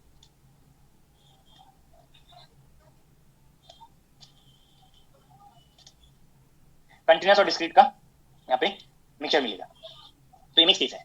और अगर whole space if E less than Vx for whole space, अगर ये कंडीशन कहीं पे मिले तो कोई रीजन क्लासिकली अलाउड नहीं हुआ। जब कोई रीजन क्लासिकली अलाउड नहीं हुआ तो पार्टिकल के लिए कहीं पे मोमेंटम की रियल वैल्यूज नहीं आएंगी। जब रियल वैल्यूज नहीं होंगी तो पार्टिकल का जो सॉल्यूशन आप श्रोडिंगर इक्वेशन का जो फाइंड करेंगे, सॉल्यूशन एग्जिस्ट नहीं करेगा। तो इस कंडीशन में अगर ये E less than Vx for whole space हो जाए तो आप श्रोडिंगर इक्वेशन को सॉल्व नहीं कर सकते। अब आप ये फोर्थ कंडीशन को चेक कर लीजिए। अगर आप कोई एनर्जी लाइन इस लिमिट में लेंगे E less than V minimum, इस कंडीशन में होल स्पेस इस कंडीशन को फॉलो करेगा, होल स्पेस क्लासिकली फॉरवर्ड बन जाएगा। जब होल स्पेस क्लासिकली फॉरवर्ड होगा तो श्रोडिंगर इक्वेशन को सॉल्व नहीं कर सकते। तो कोई भी पोटेंशियल को जब आप किसी स्टडी करेंगे किसी पार्टिकल को किसी पर्टिकुलर पोटेंशियल के अंदर में, फोर्स के अंदर में, तो उसके एनर्जी और पोटेंशियल के कंपैरिजन के लिए यही 4 पॉइंट्स हो सकते हैं जो आपको यहाँ पे मैंने हिंट किए। इन 4 पॉइंट्स के कॉरस्पॉन्डिंग कैसे श्रोडिंगर इक्वेशन सॉल्व करेंगे, उनके फॉर्म क्या आएंगे, उनसे इन्फॉर्मेशन कैसे फाइंड करेंगे, वो आगे अभी कंटिन्यू करेंगे। तो कोई भी एनर्जी और पोटेंशियल एनर्जी कर्व को आप दीज 4 क्लास में कैटेगराइज कर सकते हैं। उनमें एक ही पोटेंशियल फॉर्म के लिए ये more than one condition fulfil हो सकती हैं रीजन वाइज।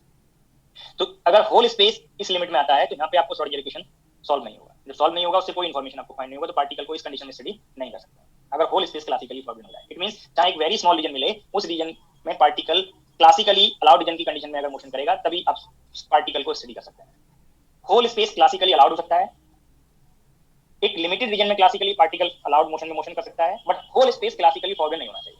अगर होल स्पेस क्लासिकली फॉरबिडन हो जाएगा तो श्रोडिंगर इक्वेशन का सॉल्यूशन एग्जिस्ट नहीं करेगा। नहीं सर, जैसे ई लेस देन बी मिनिमम है तो ये जो है क्लोज टू जो बी मिनिमम पॉइंट है उसी के क्लोज में होगा, उससे लेस लेना है। उस हाँ उससे क्लोज उससे यहाँ पे चाहे तो ड्रॉ कर दे रहा हूँ फोर्थ केस को।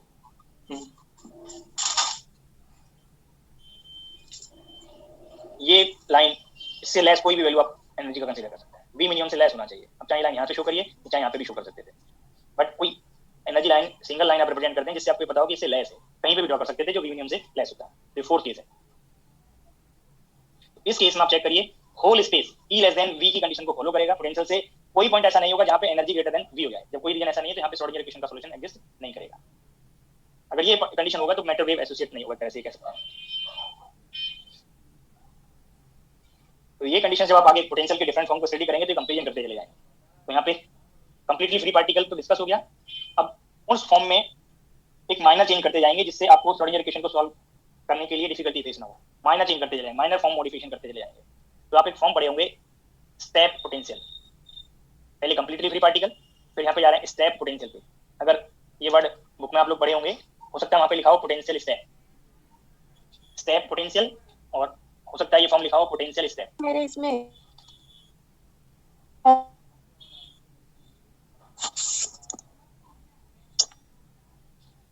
हेलो सर, मेरी इसमें पता नहीं वीडियो और ये ऑन हो रहा है बार बार। खुद से हो रहा है या आप कोई आपका फंक्शन वहां पे की दबा हुआ है? पता नहीं। तो एक बार चाहें तो आप रिमूव होके खुद से फिर से ज्वाइन कर लीजिए अगर ज्वाइन कर पाएं, या आप एक बार ऑफिस में कॉल कर लीजिएगा। जी सर। तो स्टेप पोटेंशियल का आइडिया होना चाहिए। अब देखो जो वर्ड है उनका कोई ना कोई यहाँ पे रीजन है इंक्लूड करने का। आप मैथमेटिकल फिजिक्स में या मैथमेटिक्स में एक फंक्शन पढ़े होंगे यूनिट स्टेप फंक्शन।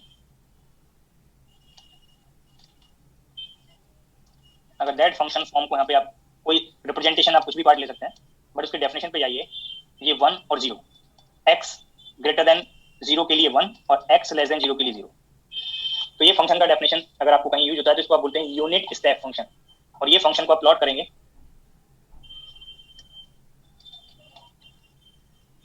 तो ये प्लॉट बनेगा। तो this is discontinuous function at x equal to 0 and this amount of discontinuity for the function fx is unity, जो आपको यहाँ पे शो हो रहा है। बोथ वैल्यूज का डिफरेंस अगर आप चेक करेंगे x इक्वल टू 0 पे तो ये यूनिटी है। तो ये अमाउंट ऑफ डिसकंटिन्यूटी यूनिटी है यहाँ पे, इसलिए वर्ड यूज करते हैं यहाँ पे यूनिट स्टेप फंक्शन। जब आप कोई स्टेयर चढ़ते हैं, ठीक है, स्टेयर यूज करते हैं तो वहाँ पे स्टेप साइज होता है स्टेयर का, फिर उनके नंबर 10 स्टेयर्स हो सकती है, वहाँ पे 20 हो सकती है इसी हाइट को गेन करने के लिए। तो एक स्टेप साइज लगभग सेम हाइट की होती है, तो एक जो स्टेयर का हाइट का डिफरेंस है उसके लोअर वैल्यू से हायर वैल्यू तक का, उसको बोलते हैं सिंगल स्टेप। अगर 10 वहाँ पे आपको स्टेप है तो वो फॉलो करके आप हाइट को चेंज कर सकते हैं। तो उस स्टेप साइज के मल्टीपल में आप स्टेप फॉलो करते चले जाते हैं। तो यहाँ पे इसलिए वर्ड यूज करते हैं यूनिट स्टेप, क्योंकि यहाँ पे जो स्टेप साइज है, जो अमाउंट ऑफ डिसकंटिन्यूटी है, वो यूनिटी है। तो अगर देखो ये कोई न्यू डेफिनेशन नहीं है, ये सब पढ़े आप लोग अप्लाई किए होंगे, बट इसको मुझे पोटेंशियल फॉर्म से रिलेट करना है। ये डिसकंटिन्यूअस फंक्शन है, तो यहाँ पे भी जो पोटेंशियल का डेफिनेशन बनेगा पोटेंशियल डिसकंटिन्यूअस होगा, और वहाँ पे भी जो बिहेवियर है लाइक स्टेप फंक्शन टाइप होगा। बट जो वर्ड है दोनों में डिफरेंस क्या है कि ये यूनिट स्टेप है, ये अमाउंट ऑफ डिसकंटिन्यूटी यूनिटी है, तब यूनिट स्टेप वर्ड यूज कर रहे हैं। बट अगर ये यूनिटी से डिफरेंट हो जाए, यूनिटी से ग्रेटर हो सकता है, लेस हो सकता है, या आपको कंफर्म ना हो कि ये कितना वैल्यू है, तो दैट पार्ट को वर्ड यूज करेंगे स्टेप फंक्शन। तो यहाँ पे डेफिनेशन आप नोट कर सकते हैं, the potential that undergoes one discontinuous change.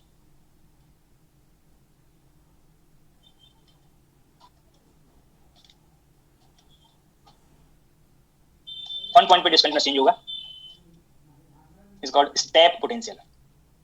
जिस पोटेंशियल फंक्शन का बिहेवियर लाइक स्टेप फंक्शन हो उसको स्टेप पोटेंशियल वर्ड यूज करते हैं। समटाइम इसी को पोटेंशियल स्टेप वर्ड भी यूज करते हैं। इसका mathematical definition v function of x 0 और वी नॉट। अब आप यहाँ पे ये फॉर्म को कंपेयर कर लीजिए, क्या चेंज है, क्या सिमिलरिटी है। तो यहाँ पे पोटेंशियल फंक्शन डिसकंटिन्यूअस है, but amount of discontinuity V naught है। अब जरूरी नहीं कि वी नॉट की वैल्यू ऑल टाइम यूनिटी हो, इसलिए ये यूनिट वर्ड यहाँ पे नहीं आएगा, इसलिए जस्ट स्टेप वर्ड यूज कर रहे हैं कि इसका एक स्टेप साइज है। ओनली 1 पॉइंट पे स्टेप फॉलो करना है, 1 पॉइंट पे एनर्जी का स्टेप वी नॉट अमाउंट ले रहे हैं। तो इसको जब प्लॉट करते हैं, ये x और ये वी एक्स, पोजीशन के लिए स्टेप नहीं है यहाँ पे, मैंने जैसे रिलेट किया था पोजीशन से, हाइट को भी आप फेस करते हैं उसको, बट यहाँ पे ये जो फंक्शन है वो पोटेंशियल के लिए है। ये प्लॉट बनेगा पोटेंशियल के लिए, ये वी नॉट हाइट है और ये v इक्वल टू 0 फ्लोर है। x इक्वल टू 0 पे डिस्कंटिन्यूअस फंक्शन है, पोटेंशियल फंक्शन, और amount of discontinuity V naught है, दैट इज फाइनाइट। ये V naught value non zero और फाइनाइट वैल्यू होगी। तो ये पोटेंशियल का फॉर्म आपको यहाँ पे हिंट हो गया। अब यहाँ पे कोई मास m का कोई पार्टिकल आप कंसीडर कर रहे हैं, सपोज पार्टिकल आप माइनस इन्फिनिटी से towards this step, towards this discontinuity, towards this boundary, एक वर्ड यहाँ पे यूज करते हैं बाउंड्री। देखो आप लोगों को शायद मैंने किसी लेक्चर में ये हिंट किया होगा, जो मैटर वेव है, मैटर वेव जो डी ब्रॉगली कंसेप्ट में इंक्लूड होता है, वो भी बाउंड्री पे रिफ्लेक्ट और ट्रांसमिट होगा। जैसे आप अगर एनालॉजी करें, लाइट रे को, लाइट वेव को, इलेक्ट्रोमैग्नेटिक वेव को आप रिफ्लेक्ट और ट्रांसमिट करते हैं। इलेक्ट्रोमैग्नेटिक वेव के रिफ्लेक्ट और ट्रांसमिट होने का रीजन होता है, अगर आपने किसी बाउंड्री पे ये इलेक्ट्रोमैग्नेटिक वेव इंसिडेंट किया, तो उस बाउंड्री से वेव रिफ्लेक्ट भी हो सकता है, ट्रांसमिट भी हो सकता है, उसका कुछ पर्टिकुलर पोर्शन रिफ्लेक्ट हो सकता है, ट्रांसमिट हो सकता है। बट वहाँ पे जो बाउंड्री वर्ड यूज करते हैं, boundary means two different medium का जो कॉमन सरफेस होगा उसको आप बाउंड्री लेते हैं, और उस बाउंड्री पे आप कंपेयर करिए क्या चेंज होता है। उस बाउंड्री के वन साइड कोई अनदर मीडियम है और उस बाउंड्री के अनदर साइड कोई अनदर मीडियम, और मीडियम को वहाँ पे आप स्पेसिफाई करते हैं बाई रिफ्रैक्टिव इंडेक्स।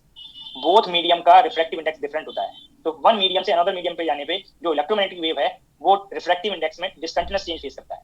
तो जैसे इलेक्ट्रोमैग्नेटिक वेव के रिफ्लेक्शन और ट्रांसमिशन के लिए रिफ्रैक्टिव इंडेक्स रेस्पॉन्सिबल है, ऐसे ही मैटर वेव के रिफ्लेक्शन और ट्रांसमिशन के लिए पोटेंशियल वैल्यू का डिसकंटिन्यूअस चेंज और boundary in the potential responsible होगा। तो दिस टर्म को बोलते हैं boundary. At x equal to 0 there is boundary. Boundary means change, rapid change और एब्रप्ट चेंज और discontinuous change in the potential. देखो ये आइडियल पोटेंशियल फॉर्म है। एक पॉइंट और मैं आपको थोड़ा हिंट कर दूं, एग्जैक्टली किसी भी सिस्टम के लिए बिहेवियर नहीं होगा। ऐसा हो सकता है कि जब आप कोई पर्टिकुलर मीडियम के इनसाइड में किसी क्वांटम मैकेनिकल पार्टिकल को स्टडी करेंगे, तो x के वेरी स्मॉल चेंज के लिए पोटेंशियल में रैपिड चेंज हो रहा हो, लाइक दिस। आप चेक कर सकते हैं ये एग्जैक्टली कांस्टेंट नहीं रहा, यहाँ पे एग्जैक्टली हाइट गेन नहीं कर रहा है, डिसकंटिन्यूअस नहीं है, ये पोटेंशियल कंटिन्यूअस है। बट अब की बार यहाँ पे एक x की स्मॉल वैल्यूज के लिए पोटेंशियल में मोर चेंज हुआ, इस रीजन में चेंज है, इस पॉइंट तक इस रीजन में पोटेंशियल में चेंज है। सर आपकी वॉइस थोड़ी कट हो रही है सर।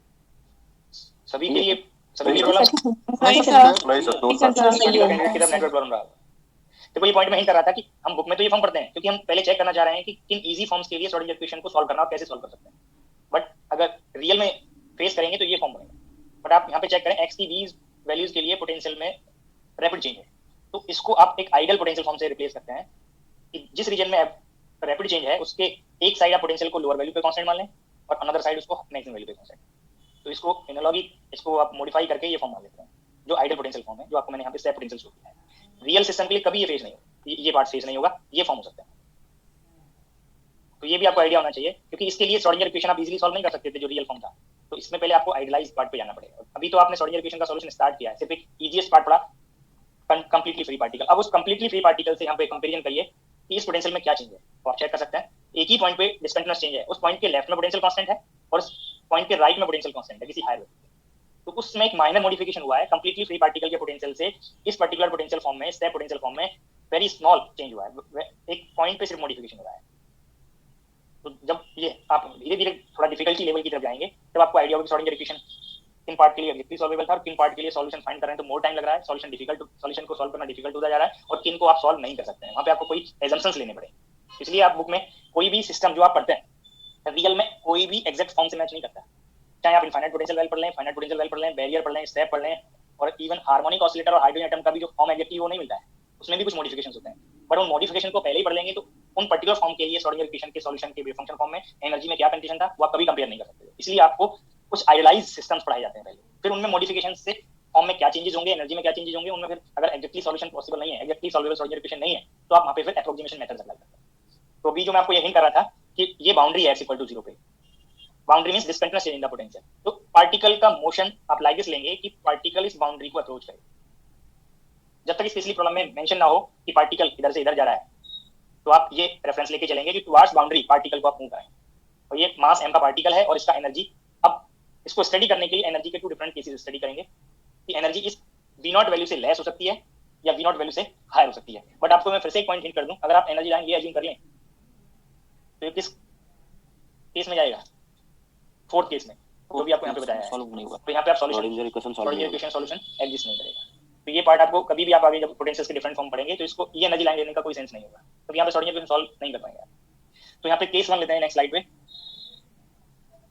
स्टेप पोटेंशियल में क्या ऐसे इंफॉर्मेशन फाइंड करना है, solution of Schrodinger equation form क्या बनेगा। Case 1 energy greater than V naught ले रहा है। फिर से मैं पोटेंशियल कर्व ड्रॉ कर रहा हूं, ये x और ये vx, ये v नॉट, ये x इक्वल टू 0, और यहाँ पे एनर्जी लाइन ड्रॉ कर दिया। इस कंडीशन में v नॉट से हायर कोई भी लेवल पे आप एनर्जी पार्टिकल का एज्यूम कर सकते हैं। तो आप कंपेयर कर सकते हैं समटाइम प्रॉब्लम में, जब आप एग्जाम के प्रॉब्लम सॉल्व करेंगे तो कभी तो आपको स्टेटमेंट में हिंट करेगा कि एनर्जी वी नॉट से ग्रेटर है, कभी इस डायग्राम से शो कर देगा। तो आप चेक कर सकते हैं कि ये एनर्जी की वैल्यू है। अब किसी भी पॉइंट पे आप चेक कर लीजिए, ये पोटेंशियल से ग्रेटर है। यहाँ पे आप चेक करेंगे तो वी नॉट वैल्यू इस लेवल पे है और ये ई वैल्यू इससे हायर लेवल पे है, तो आपको एक कंपेरिजन हो जाएगा कि एनर्जी वी नॉट से ग्रेटर है। तो जितनी बाउंड्रीज होंगी पोटेंशियल कर्व में, पोटेंशियल के प्लॉट में, वो सिंगल बाउंड्री स्पेस को 2 पार्ट में कैटेगराइज करेगा। और यहाँ पे आप ये होल स्पेस माइनस इंफिनिटी से प्लस इंफिनिटी जो एक्स की वैल्यू थी वो 2 क्लास में कैटेगराइज हो गई, एक x इक्वल टू 0 बाउंड्री के लेफ्ट का और एक बाउंड्री के राइट का। तो ये total space divided into 2 region. First region, ये केस नहीं है, अब ये फर्स्ट रीजन, यहाँ पे चाहे तो वर्ड यूज कर लें, रीजन 1, और ये रीजन सेकंड है। x इक्वल टू 0 के लेफ्ट का रीजन 1 और x इक्वल टू 0 के राइट का रीजन सेकंड। केस 1 में ही जैसे ही पोटेंशियल में बाउंड्री इंक्लूड हुआ विदाउट रेफरेंस ऑफ एनर्जी, आप यहाँ पे टोटल स्पेस को इस पर्टिकुलर स्टेप पोटेंशियल के लिए 2 रीजन में सेपरेट कर सकते हैं, रीजन 1 और रीजन 2। रीजन 1 के लिए पोटेंशियल आपको डिफाइन किया हुआ है, पोटेंशियल 0 है रीजन 1 के लिए, और रीजन सेकंड के लिए v equals to v naught है। ये तो पोटेंशियल से आपको रीजन बताया। अगर आप x पे कंपेयर करें तो x लेस देन 0 के लिए रीजन 1 है और x ग्रेटर देन 0 के लिए रीजन सेकंड है, x इक्वल टू 0 पे बाउंड्री। अब Schrodinger equation, time independent one dimensional Schrodinger equation, d2 psi by dx square plus twice m by h cross square e minus vx psi x, ये time independent Schrodinger equation form आपको hint किया था। अब इस particular Schrodinger equation को region wise use करेंगे। तो first reason के लिए क्योंकि पोटेंशियल एनर्जी फॉर्म आपको नोन है, अब श्रोडिंगर इक्वेशन में प्लेस किया, then Schrodinger equation take the form d2 psi by dx square plus twice m e by h cross square psi is equal to 0। और ये रीजन 1 के लिए आप नोट कर रहे हैं, तो जो वेव फंक्शन है वो बोथ रीजन का बिहेवियर वेव फंक्शन का चेंज हो सकता है, इसलिए मैंने इसको psi फर्स्ट लिख दिया फर्स्ट रीजन के लिए। सेकंड रीजन के लिए d2 psi by dx square plus twice m by h cross square e minus v not, vx की वैल्यू रीजन वाइज प्लेस कर दी, ये v नॉट। और सेकंड रीजन के लिए वेव फंक्शन में सेकंड रीजन सफिक्स में यहाँ पे सेकंड से रिप्रेजेंट कर सकते हैं। अब आपको कंप्लीटली फ्री पार्टिकल में ही एक पॉइंट का रेफरेंस दिया था कि जब आप इंडिशियल इक्वेशंस के रूट्स फाइंड करते हैं तो आपको फॉर्म में प्लेस करने से पहले, जनरल सॉल्यूशन साई के फॉर्म में प्लेस करने से पहले आपको ये आइडिया होना चाहिए कि जो रूट्स हैं वो रियल हैं, इमेजिनरी हैं या कंप्लीट हैं। वो तभी कंफर्म होगा जब आप यहाँ पे साई के कोएफिशिएंट को करेक्टली डिफाइन करें। और दैट पार्ट पे आपको ये हिंट किया कि आप ऑलवेज इसको लाइक दिस डिफाइन करें कि ये रियल बने, पॉजिटिव बने। अब आप चेक कर सकते हैं ये जो लेवल है एक्स एक्सिस, ये v इक्वल टू 0 लेवल है और 0 के अपर साइड है एनर्जी है, इट मींस एनर्जी की वैल्यू पॉजिटिव है, तो ये डेफिनेशन पॉजिटिव है। ऐसे ही आप सेकंड रीजन में केस कर्व को डिफाइन करेंगे तो एनर्जी और पोटेंशियल का कंपैरिजन आपको डायग्राम से हिंट किया हुआ है। अब आपको लाइक दिस डेफिनेशन लेना है कि ये v नॉट माइनस ई बने या e माइनस v नॉट बने, ये पॉजिटिव डिफाइन करना है। तो आप चेक कर लीजिए एनर्जी v नॉट से ग्रेटर है तो ये डिफरेंस पॉजिटिव बनेगा, और twice m by h cross square multiply करेंगे तो ये पार्ट आपको यहाँ पे पॉजिटिव है। तो के स्क्वायर का डेफिनेशन जब आप डिफाइन करें तो पॉजिटिव होना चाहिए। बट बोथ डेफिनेशन में आप चेक करिए ये के स्क्वायर मैच नहीं करता है, जब मैच नहीं करता तो इसको फिर से रीजन वाइज यहाँ पे रिप्रेजेंट करेंगे के फर्स्ट और के सेकंड। तो जैसे ही आपको ये के फर्स्ट और के सेकंड डिफाइन हुए आप श्रोडिंगर इक्वेशन में प्लेस करेंगे तो d2 psi first by dx square plus k first square psi first is equal to 0।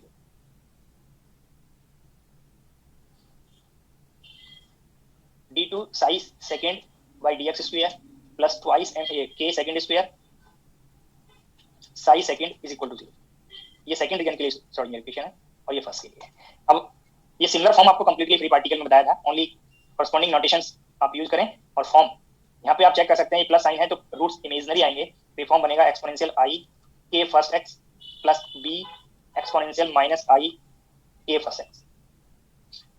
General solutions आपको यहाँ पे बोथ रीजन के लिए देखो, जनरली ये कोएफिशिएंट्स फॉर्म सेम होते हुए भी आप कोएफिशिएंट्स को जनरली डिफरेंट लेंगे। तो c exponential i k second x plus d exponential minus i k second x। इसमें कोई डाउट नहीं होना चाहिए इस श्रोडिंगर इक्वेशन को रेफरेंस लेके, क्योंकि ये आपको लास्ट लेक्चर में ही हिंट किया था कि इस फॉर्म में एक्सपोनेंशियल में आईटा टर्म बनेंगे प्लस माइनस आईटा, तो ये फॉर्म मैंने सेम रखा है, ओनली के को यहाँ पे जो नोटेशन है उसे रिप्लेस किया है। अब इस जैसे ही पार्टिकल इस बाउंड्री को फेस करेगा, यहाँ पे पार्टिकल से जो वेव एसोसिएट थी, वेव यहाँ पे बाउंड्री को फेस करेंगी, तो मैटर वेव इस बाउंड्री पे सम वेव्स रिफ्लेक्ट होंगी और सम वेव ट्रांसमिट होंगी। जब रिफ्लेक्ट होंगी तो जो इंसिडेंट वेव है वो तो towards boundary, it means positive x direction में मोशन करता है, पर जो रिफ्लेक्टेड वेव होंगी वो इधर मूव करेंगी, और जो ट्रांसमिट वेव होंगी, हाँ जी सही सेकंड एक्स क्या लिखा है सर आगे? सी का सी exponential i k second x plus d exponential minus i k second x. Form same है, ओनली के को फर्स्ट रीजन के लिए के फर्स्ट और सेकंड रीजन के लिए के सेकंड से रिप्लेस किया है। अभी जो मैं पॉइंट यहाँ पे हिंट करा था कि अगर लार्ज नंबर ऑफ वेव्स आ रही हैं, अब आप रिकॉल करें, अगर मोर number of waves electromagnetic waves किसी बाउंड्री की तरफ आपने इंसिडेंट किया तो उस बाउंड्री पे उसका पर्टिकुलर पोर्शन रिफ्लेक्ट होगा और ट्रांसमिट होगा। पर जो रिफ्लेक्टेड वेव है, अब अगर आपने कोई सरफेस लिया, आप ये मान लीजिए आप जिस फ्लोर पे बैठे हैं उस फ्लोर को, या आपके पास अगर कोई टेबल है उस टेबल को आप बाउंड्री प्लेन मान लीजिए, टेबल के ऊपर सरफेस को आपने उस टेबल के नॉर्मली इलेक्ट्रोमैग्नेटिक वेव इंसिडेंट किया, इलेक्ट्रोमैग्नेटिक वेव रिफ्लेक्ट होकर किधर जाएगा? उस नॉर्मल के अलॉन्ग रिफ्लेक्ट होगा, बट जो इंसिडेंट वेव था वो टुवर्ड सरफेस मूव करता है, और जो रिफ्लेक्टेड वेव होगा वो अवे फ्रॉम सरफेस मूव करेगा, बट इंसिडेंट और रिफ्लेक्टेड वेव आएगा सेम मीडियम में। अब इस सरफेस के लोअर साइड टेबल का जो मीडियम है, जो जिस मटेरियल का टेबल बना हुआ है उसके इनसाइड में भी कुछ पोर्शन ट्रांसमिट करेगा वेव का, बट उस नॉर्मल के अलॉन्ग ही ट्रांसमिटेड वेव मूव करेगा वन डायमेंशन मोशन के लिए। अगर नॉर्मल से किसी एंगल पे आप इंसिडेंट कर देते तो मल्टी डायमेंशन का कंसेप्ट आ जाता, बट यहाँ पे अभी जो केस है वो सिर्फ वन डायमेंशन का केस है, जो भी मैंने इलेक्ट्रोमैग्नेटिक वेव में एक पर्टिकुलर केस आपको हिंट किया उससे आप एनालॉजी कर सकते हैं कि कैसे आप ये जो सरफेस है, ये सरफेस जो वी लाइन है एट एक्स इक्वल टू 0, ये सरफेस जो आपको यहाँ पे है ये टेबल का अपर सरफेस की तरह आपको यहाँ पे इमेजिन कर सकते हैं, और इस पे जो नॉर्मल होगा सिर्फ नॉर्मल लाइक दिस बनेगा। अब आप चेक करिए इस पार्टिकल का जो मोशन है वो टुवर्ड सरफेस है अलोंग द नॉर्मल, और जो रिफ्लेक्टेड वेव होंगी वो इधर मूव करेंगी, और ये अवे फ्रॉम सरफेस है अलोंग द नॉर्मल। तो अगर ये वन डायमेंशन में सिर्फ यही पॉसिबिलिटी बन सकती है, बट अगर आप मल्टी डायमेंशन का कंसेप्ट लेते तो इस सरफेस पे आप लाइक दिस रे इंसिडेंट कर सकते थे, रिफ्लेक्टेड रे लाइक दिस जाता और ट्रांसमिटेड रे लाइक दिस मूव हो सकता था, बट ये वन डायमेंशन का केस नहीं है, ये मल्टी डायमेंशन पार्ट है जो अभी यहाँ पे हम इंक्लूड नहीं कर रहे हैं। अभी हम वन डायमेंशनल सिस्टम से स्टडी कर रहे हैं, potential in one dimension, Schrodinger one dimensional Schrodinger equation study कर रहे हैं। तो सिर्फ एक ही पॉसिबिलिटी हो सकती थी यहाँ पे कि नॉर्मल के अलोंग टुवर्ड सरफेस जा सकता है वेव्स, या अवे फ्रॉम सरफेस जा सकता है। तो जो फर्स्ट रीजन है, जो भी मैं आपको हिंट करा था कि रिफ्लेक्टेड और इंसिडेंट वेव सेम मीडियम में आती है, ये आप लोगों ने ऑप्टिक्स में और या इलेक्ट्रोमैग्नेटिक वेव के लिए पढ़ा होगा, रिफ्लेक्शन और रिफ्रैक्शन के लॉज में पढ़ा। तो ये आपको कंफर्म हो गया कि यहाँ पे बहुत पॉसिबिलिटी है रिफ्लेक्शन की भी और इंसिडेंट की भी। तो ये वेव चेक करिए, this plane wave moving towards positive x direction और this wave moving towards negative x direction, और फर्स्ट रीजन में दोनों की पॉसिबिलिटी है, wave along the positive x axis भी मूव कर सकती है और अवे फ्रॉम पॉजिटिव एक्स भी मूव कर सकती है, अलोंग द नेगेटिव डायरेक्शन भी मूव कर सकती है, क्योंकि रिफ्लेक्टेड वेव इंसिडेंट वेव के 180 डिग्री पे मूव करेगा, नेगेटिव डायरेक्शन में जाएगा वन डायमेंशन। तो यहाँ पे फर्स्ट रीजन में दोनों पोर्शन अलाउड है, बट सेकंड रीजन में आप चेक करिए, जो वेव यहाँ पे ट्रांसमिट हो गया, इधर ट्रांसमिट हो गया, वो इधर मूव करेगा, और इसके अलावा रिफ्लेक्शन और ट्रांसमिशन के लिए अब यहाँ पे कोई बाउंड्री नहीं है, यहाँ पे एक ही मीडियम है अब इन्फिनिटी तक। जब इन्फिनिटी तक एक ही मीडियम है तो फिर अब उस मीडियम का रिफ्रैक्टिव इंडेक्स कांस्टेंट है, तो फिर से अगर हम इलेक्ट्रोमैग्नेटिक वेव को रेफरेंस लेते, लाइट वेव को रेफरेंस लेते, लाइट रे को रेफरेंस लेते, तो फिर से उस रे का रिफ्लेक्शन ट्रांसमिशन नहीं होगा, वैसे जो ट्रांसमिटेड वेव कंटिन्यूअसली मूव करता चला जाएगा। तो सेकंड रीजन में अब कोई रिफ्लेक्शन के चांसेस नहीं है, क्योंकि यहाँ पे मीडियम सेम है, मीडियम इलेक्ट्रोमैग्नेटिक मीडियम की बात करें, अब यहाँ पे हम जो बात यहाँ पे कंसेप्ट ले रहे हैं, D Broglie concept quantum mechanics में मीडियम को स्पेसिफाई किया है, यहाँ पे डिफाइन किया है पोटेंशियल की डिफरेंट वैल्यू से। फर्स्ट रीजन में पोटेंशियल V0 था, V इक्वल टू 0 था, और सेकंड रीजन में V0 था। अब सेकंड रीजन में जैसे वेव ट्रांसमिट करेगा, एंटर करेगा, इसके आगे फिर से V इक्वल V0 पे पोटेंशियल कांस्टेंट है, it means there is no chance of reflection in second region. तो सेकंड रीजन के वेव फंक्शन में जो टू पार्ट थे उनमें ये पार्ट तो प्रेजेंट रहेगा, ट्रांसमिटेड वेव पॉजिटिव एक्स में मूव करेगा, बट ये वेव जो मैथमेटिकली आपने फाइंड कर लिया ये सॉल्यूशन, ये कंसेप्चुअली वहां प्रेजेंट नहीं है, और जब प्रेजेंट नहीं है तो ये कभी ऑब्जर्व नहीं होगा, ये कंडीशन कभी ऑब्जर्व नहीं होगी। जब ऑब्जर्व नहीं होगी तो इसको इस टर्म को मॉडिफाई करेंगे, तो आगे एक पॉइंट नोट करेंगे, as there is no chance of reflection, there is no chance of reflection in second region.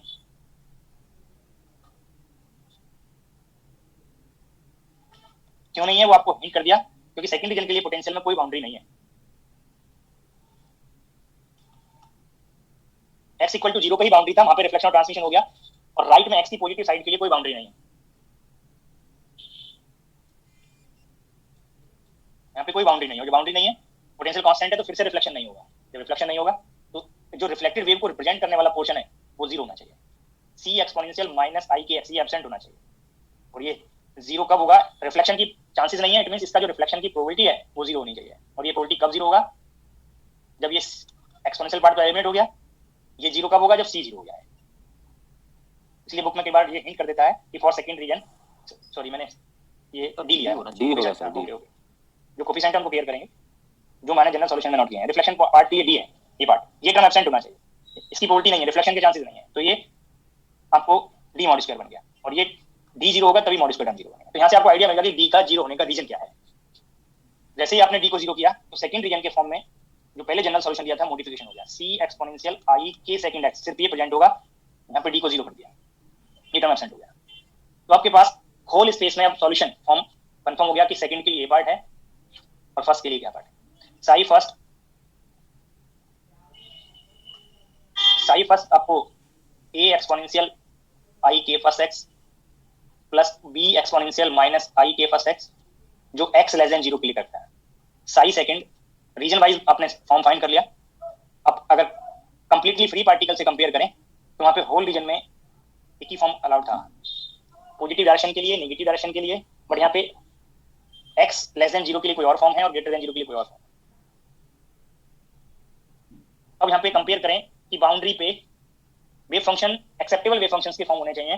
तो होल स्पेस में वेव फंक्शन एक्सेप्टेबल तभी होगा जब वो फाइनाइट हो, सिंगल वैल्यूड हो, कंटीन्यूअस हो, derivative first order derivative with respect to question finite, single valued और कंटीन्यूअस हो। ये सब पॉइंट्स आपको पहले बताए हुए। तो आप चेक करें, फाइनाइट, ये टर्म भी फाइनाइट है, ये टर्म भी फाइनाइट है, तो फाइनाइट वाली कंडीशन से कोई मॉडिफिकेशन नहीं हो रहा है इन दिस फॉर्म में, और सिंगल वैल्यूड वाली कंडीशन से भी कोई मॉडिफिकेशन नहीं हो रहा है। तो जिससे मॉडिफिकेशन होगा वो आप यहाँ पे इंक्लूड करेंगे, जिससे मॉडिफिकेशन नहीं है वो आप अननेसेसरी में वहाँ पे यूज करके टाइम वेस्ट नहीं करें। कैसे अप्लाई होना है वो पहले आपको पॉइंट्स बताए हुए हैं। तो बुक्स में आप लोग बाउंड्री कंडीशंस पढ़े हो, बाउंड्री पे वेव फंक्शन और उसका डेरिवेटिव क्या कंडीशन फॉलो करेगा वो बाउंड्री कंडीशन है। अब यही single form boundary condition word आप रिकॉल करें, अगर आप ग्रेजुएशन या पीजी लेवल पे ये इलेक्ट्रोडायनामिक्स पढ़े हो तो बाउंड्री कंडीशंस आप इलेक्ट्रिक फील्ड के लिए सेपरेटली पढ़े थे, मैग्नेटिक फील्ड के लिए पढ़े थे, और फिर इलेक्ट्रोमैग्नेटिक वेव के लिए भी बाउंड्री कंडीशन पढ़े थे। वो चाहे डायलेक्ट्रिक कांस्टेंट के टर्म्स में हो, मैग्नेटिक परमिटिविटी के फॉर्म में हो, या आगे जो भी फॉर्म आप रिफ्रैक्टिव इंडेक्स से रिलेट कर रहे हो दैट पार्ट के लिए हो। तो वहां पे बाउंड्री सरफेस रिफ्रैक्टिव इंडेक्स से आप स्पेसिफाई किया, यहाँ पे हम पोटेंशियल के फॉर्म से स्पेसिफाई कर रहे हैं। तो उस पर्टिकुलर बाउंड्री पे वेव फंक्शन क्या कंडीशन फॉलो करेगा वो बाउंड्री कंडीशन है। और जो चेंज हो सकता है वो पार्ट यहाँ पे नोट करेंगे कि एक्सेप्टेबल फॉर्म के लिए फाइनाइट से कोई चेंज नहीं हुआ, सिंगल वैल्यू से कोई चेंज नहीं हुआ। अब आपको वही फॉर्म अलाउड होंगे जो कंटिन्यूटी कंडीशन होल स्पेस के लिए फॉलो करेंगे। यहाँ से यहाँ तक पोटेंशियल में कोई चेंज नहीं है, जो फॉर्म है सेम है, तो यहाँ से यहाँ तक वो कंटीन्यूअस वेव शो करेगा। x इक्वल टू 0 के राइट में भी कंटीन्यूअस वेक्टर शो होगा, बट एक्सेप्टेबल होने के लिए x इक्वल टू 0 पे भी वेव फंक्शन कंटीन्यूअस होना चाहिए। इस बाउंड्री से आप ये थिंक कर सकते थे कि हो सकता है कि कंटिन्यूटी कैरेक्टर चेंज हो जाए, बट अगर कंटिन्यूटी कैरेक्टर चेंज हो रहा होगा तो फॉर्म अलाउड नहीं होंगे। अलाउड होने के लिए x इक्वल टू 0 पे वेव फंक्शन कंटीन्यूअस होना चाहिए, और वेव फंक्शन की कंटिन्यूटी कंडीशन के अकॉर्डिंग यहाँ पे मैथमेटिकल स्टेप अगर फॉलो करें तो x इक्वल टू 0 से x के लेफ्ट का wave function it means region 1 का wave function, x equal to 0 के राइट का wave function it means region 2 का wave function, x equal to 0 पे मैच करने चाहिए। तो ये बाउंड्री कंडीशन बुक में आप लोग डायरेक्ट इस फॉर्म में पढ़ लेते हैं, x psi first must be psi second at x equal to 0। तो ये कोई न्यू कंडीशन नहीं है, this condition boundary condition wave function की कंटिन्यूटी कंडीशन से आप फाइंड करते हैं। अब आप डेरिवेटिव पे जाइए, derivative first order derivative of wave function position के रेस्पेक्ट में कंटीन्यूअस कब होना चाहिए, कब डिसकंटीन्यूअस हो सकता है, वो पॉइंट भी आपको नोट करना है। अगर पोटेंशियल फाइनाइट है बाउंड्री पे, जहां पे आप चेक कर रहे हैं उस पॉइंट पे पोटेंशियल फाइनाइट है, हम बाउंड्री पे चेक कर रहे हैं, बाउंड्री पे फाइनाइट है तो डेरिवेटिव भी कंटीन्यूअस होंगे। और डेरिवेटिव की कंटीन्यूटी कंडीशन से एक आपको सेकंड बाउंड्री कंडीशन बनेगा, साई फर्स्ट का डेरिवेटिव साई सेकंड के डेरिवेटिव से बाउंड्री पे मैच करना चाहिए। तो these two boundary condition book में हो सकता है आप डायरेक्ट पढ़ते हो, बट ये भी आपको आइडिया होना चाहिए कैसे आपको ऑब्टेन होता है। तो ये वेव फंक्शन और डेरिवेटिव की कंटिन्यूटी, वेव फंक्शन और डेरिवेटिव की कंटिन्यूटी कंडीशन से आपको बाउंड्री कंडीशंस नोट होती है। अगर पोटेंशियल फाइनाइट है तो डेरिवेटिव भी कंटीन्यूअस होगा, अगर ये पोटेंशियल बाउंड्री पे इनफाइनाइट हो जाता तब ये अलाउड नहीं होता, ये आपको नोट कराया हुआ है, ये ऑलवेज अलाउड है। तो ये बाउंड्री कंडीशंस आपको यहाँ पे रिक्वायर्ड होंगी। इस वेव फंक्शन को फिर से हम 2 पार्ट में नोट कर सकते थे। साई फर्स्ट को, जो यहाँ पे साई फर्स्ट है, इस साई फर्स्ट को आप इंसिडेंट और रिफ्लेक्टेड वेव के फॉर्म में नोट कर सकते हैं। Sai first a exponential i के फर्स्ट, आपने एज्यूम किया है कि पार्टिकल माइनस इंफिनिटी से towards boundary along positive x direction motion करेगा, तो वो इंसिडेंट पार्टिकल है। तो ये फर्स्ट हम represent incident wave, this Sai incident और साई रिफ्लेक्टेड, दोनों पार्ट यहाँ पे आ रहा है। और Sai incident that is a exponential i के first x, Sai reflected b exponential minus i के फर्स्ट x। इसको रिफ्लेक्टेड क्यों कह रहे हैं, क्योंकि बाउंड्री से रिफ्लेक्ट होके इस वेलोसिटी के अपोजिट में वेलोसिटी है वेव का, इसलिए रिफ्लेक्शन से वेलोसिटी में यहाँ पे चेंज हुआ। और जो सेकंड रीजन का वेव फंक्शन है उसको आप जिधर इंसिडेंट डायरेक्शन में पार्टिकल का मोशन था उसी डायरेक्शन में ये wave with different velocity, direction same है, मैग्नीट्यूड चेंज है वेलोसिटी और मोमेंटम का, तो इसको कहेंगे ट्रांसमिटेड वेव।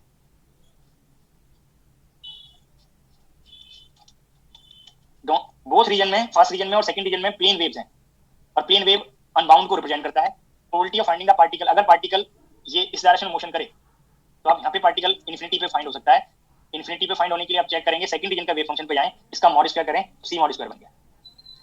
अगर पार्टिकल फर्स्ट रीजन में है तो फर्स्ट रीजन में हो सकता है कि पार्टिकल जब इन्फिनिटी पे मूव आप ऑब्जर्व कर रहे हैं x equals to minus infinity पे, तो ऐसा हो सकता है कि पार्टिकल इधर मूव कर रहा हो, जब इधर मूव करेगा तो वेव फंक्शन में ये फॉर्मूला आउट होगा और इसका मॉड स्क्वायर करेंगे तो प्रोबेबिलिटी a मॉड स्क्वायर बनेगा। बट उसी पोजीशन पे पार्टिकल इस डायरेक्शन में भी हो सकता है रिफ्लेक्ट होकर ऑब्जर्व हो रहा हो, जब रिफ्लेक्ट होकर ऑब्जर्व होगा तो b मॉड स्क्वायर प्रोबेबिलिटी बनेगा। It means probability of finding the particle at minus infinity may be a mod square और may be b mod square और बोथ आर नॉन जीरो। जब नॉन जीरो है तो minus infinity पे particle की probability non zero है, plus infinity पे particle की प्रोबेबिलिटी सी मॉड स्क्वायर बनेगा, वो भी नॉन जीरो है क्योंकि ए बी सी जो कोफिशिएंट्स लिए हैं उनमें कोई भी पार्ट एब्सेंट नहीं हो सकता। जब एब्सेंट नहीं होगा तो प्लस माइनस इन्फिनिटी पे probability of finding the particle non zero है और पार्टिकल अगर प्लस माइनस इन्फिनिटी पे ऑब्जर्व होगा देन पार्टिकल इज अनबाउंड।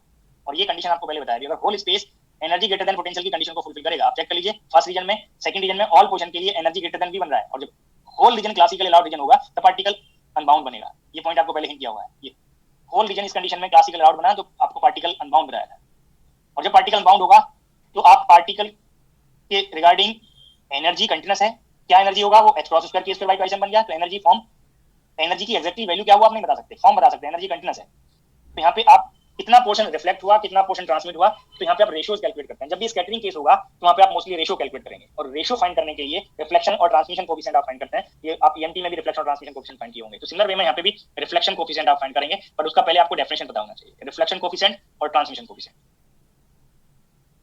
इसको कैपिटल आर से रिप्रेजेंट करते हैं। Transmission coefficient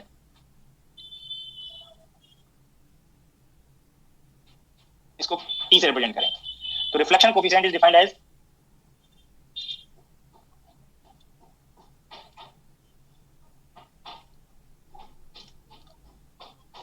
the ratio of reflected current density या magnitude पहले नोट कर लें, ratio of magnitude of reflected current density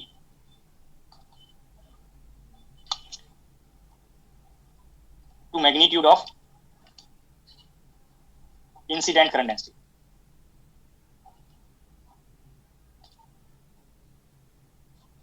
तो यहाँ पे अगर करंट डेंसिटी को आप एस से रिप्रेजेंट कर रहे हैं तो रिफ्लेक्टेड के लिए ये करंट डेंसिटी वेक्टर फॉर्म होगा, इसका magnitude mod of S reflected vector और इंसिडेंट के लिए एस इंसिडेंट वेक्टर का मैग्नीट्यूड। ये एक्सप्रेशन बन गया, ये आपको स्टेटमेंट आता है।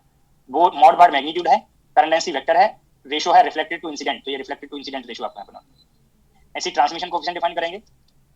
Transmission coefficient is defined as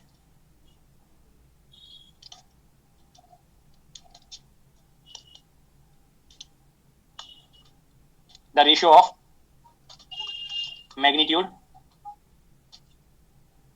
of transmitted wave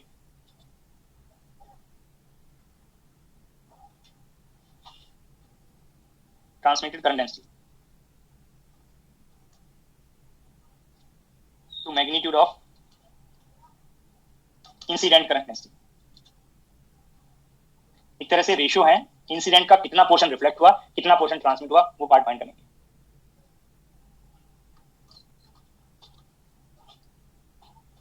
transmitted के लिए नोटेशन एस टी आर और इंसिडेंट के लिए एस आई है।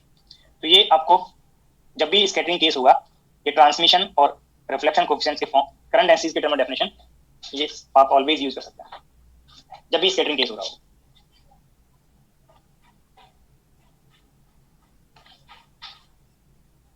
बोथ का सम करेंगे रिफ्लेक्शन प्लस ट्रांसमिशन, तो ये 1 बनेगा बट फॉर रियल पोटेंशियल।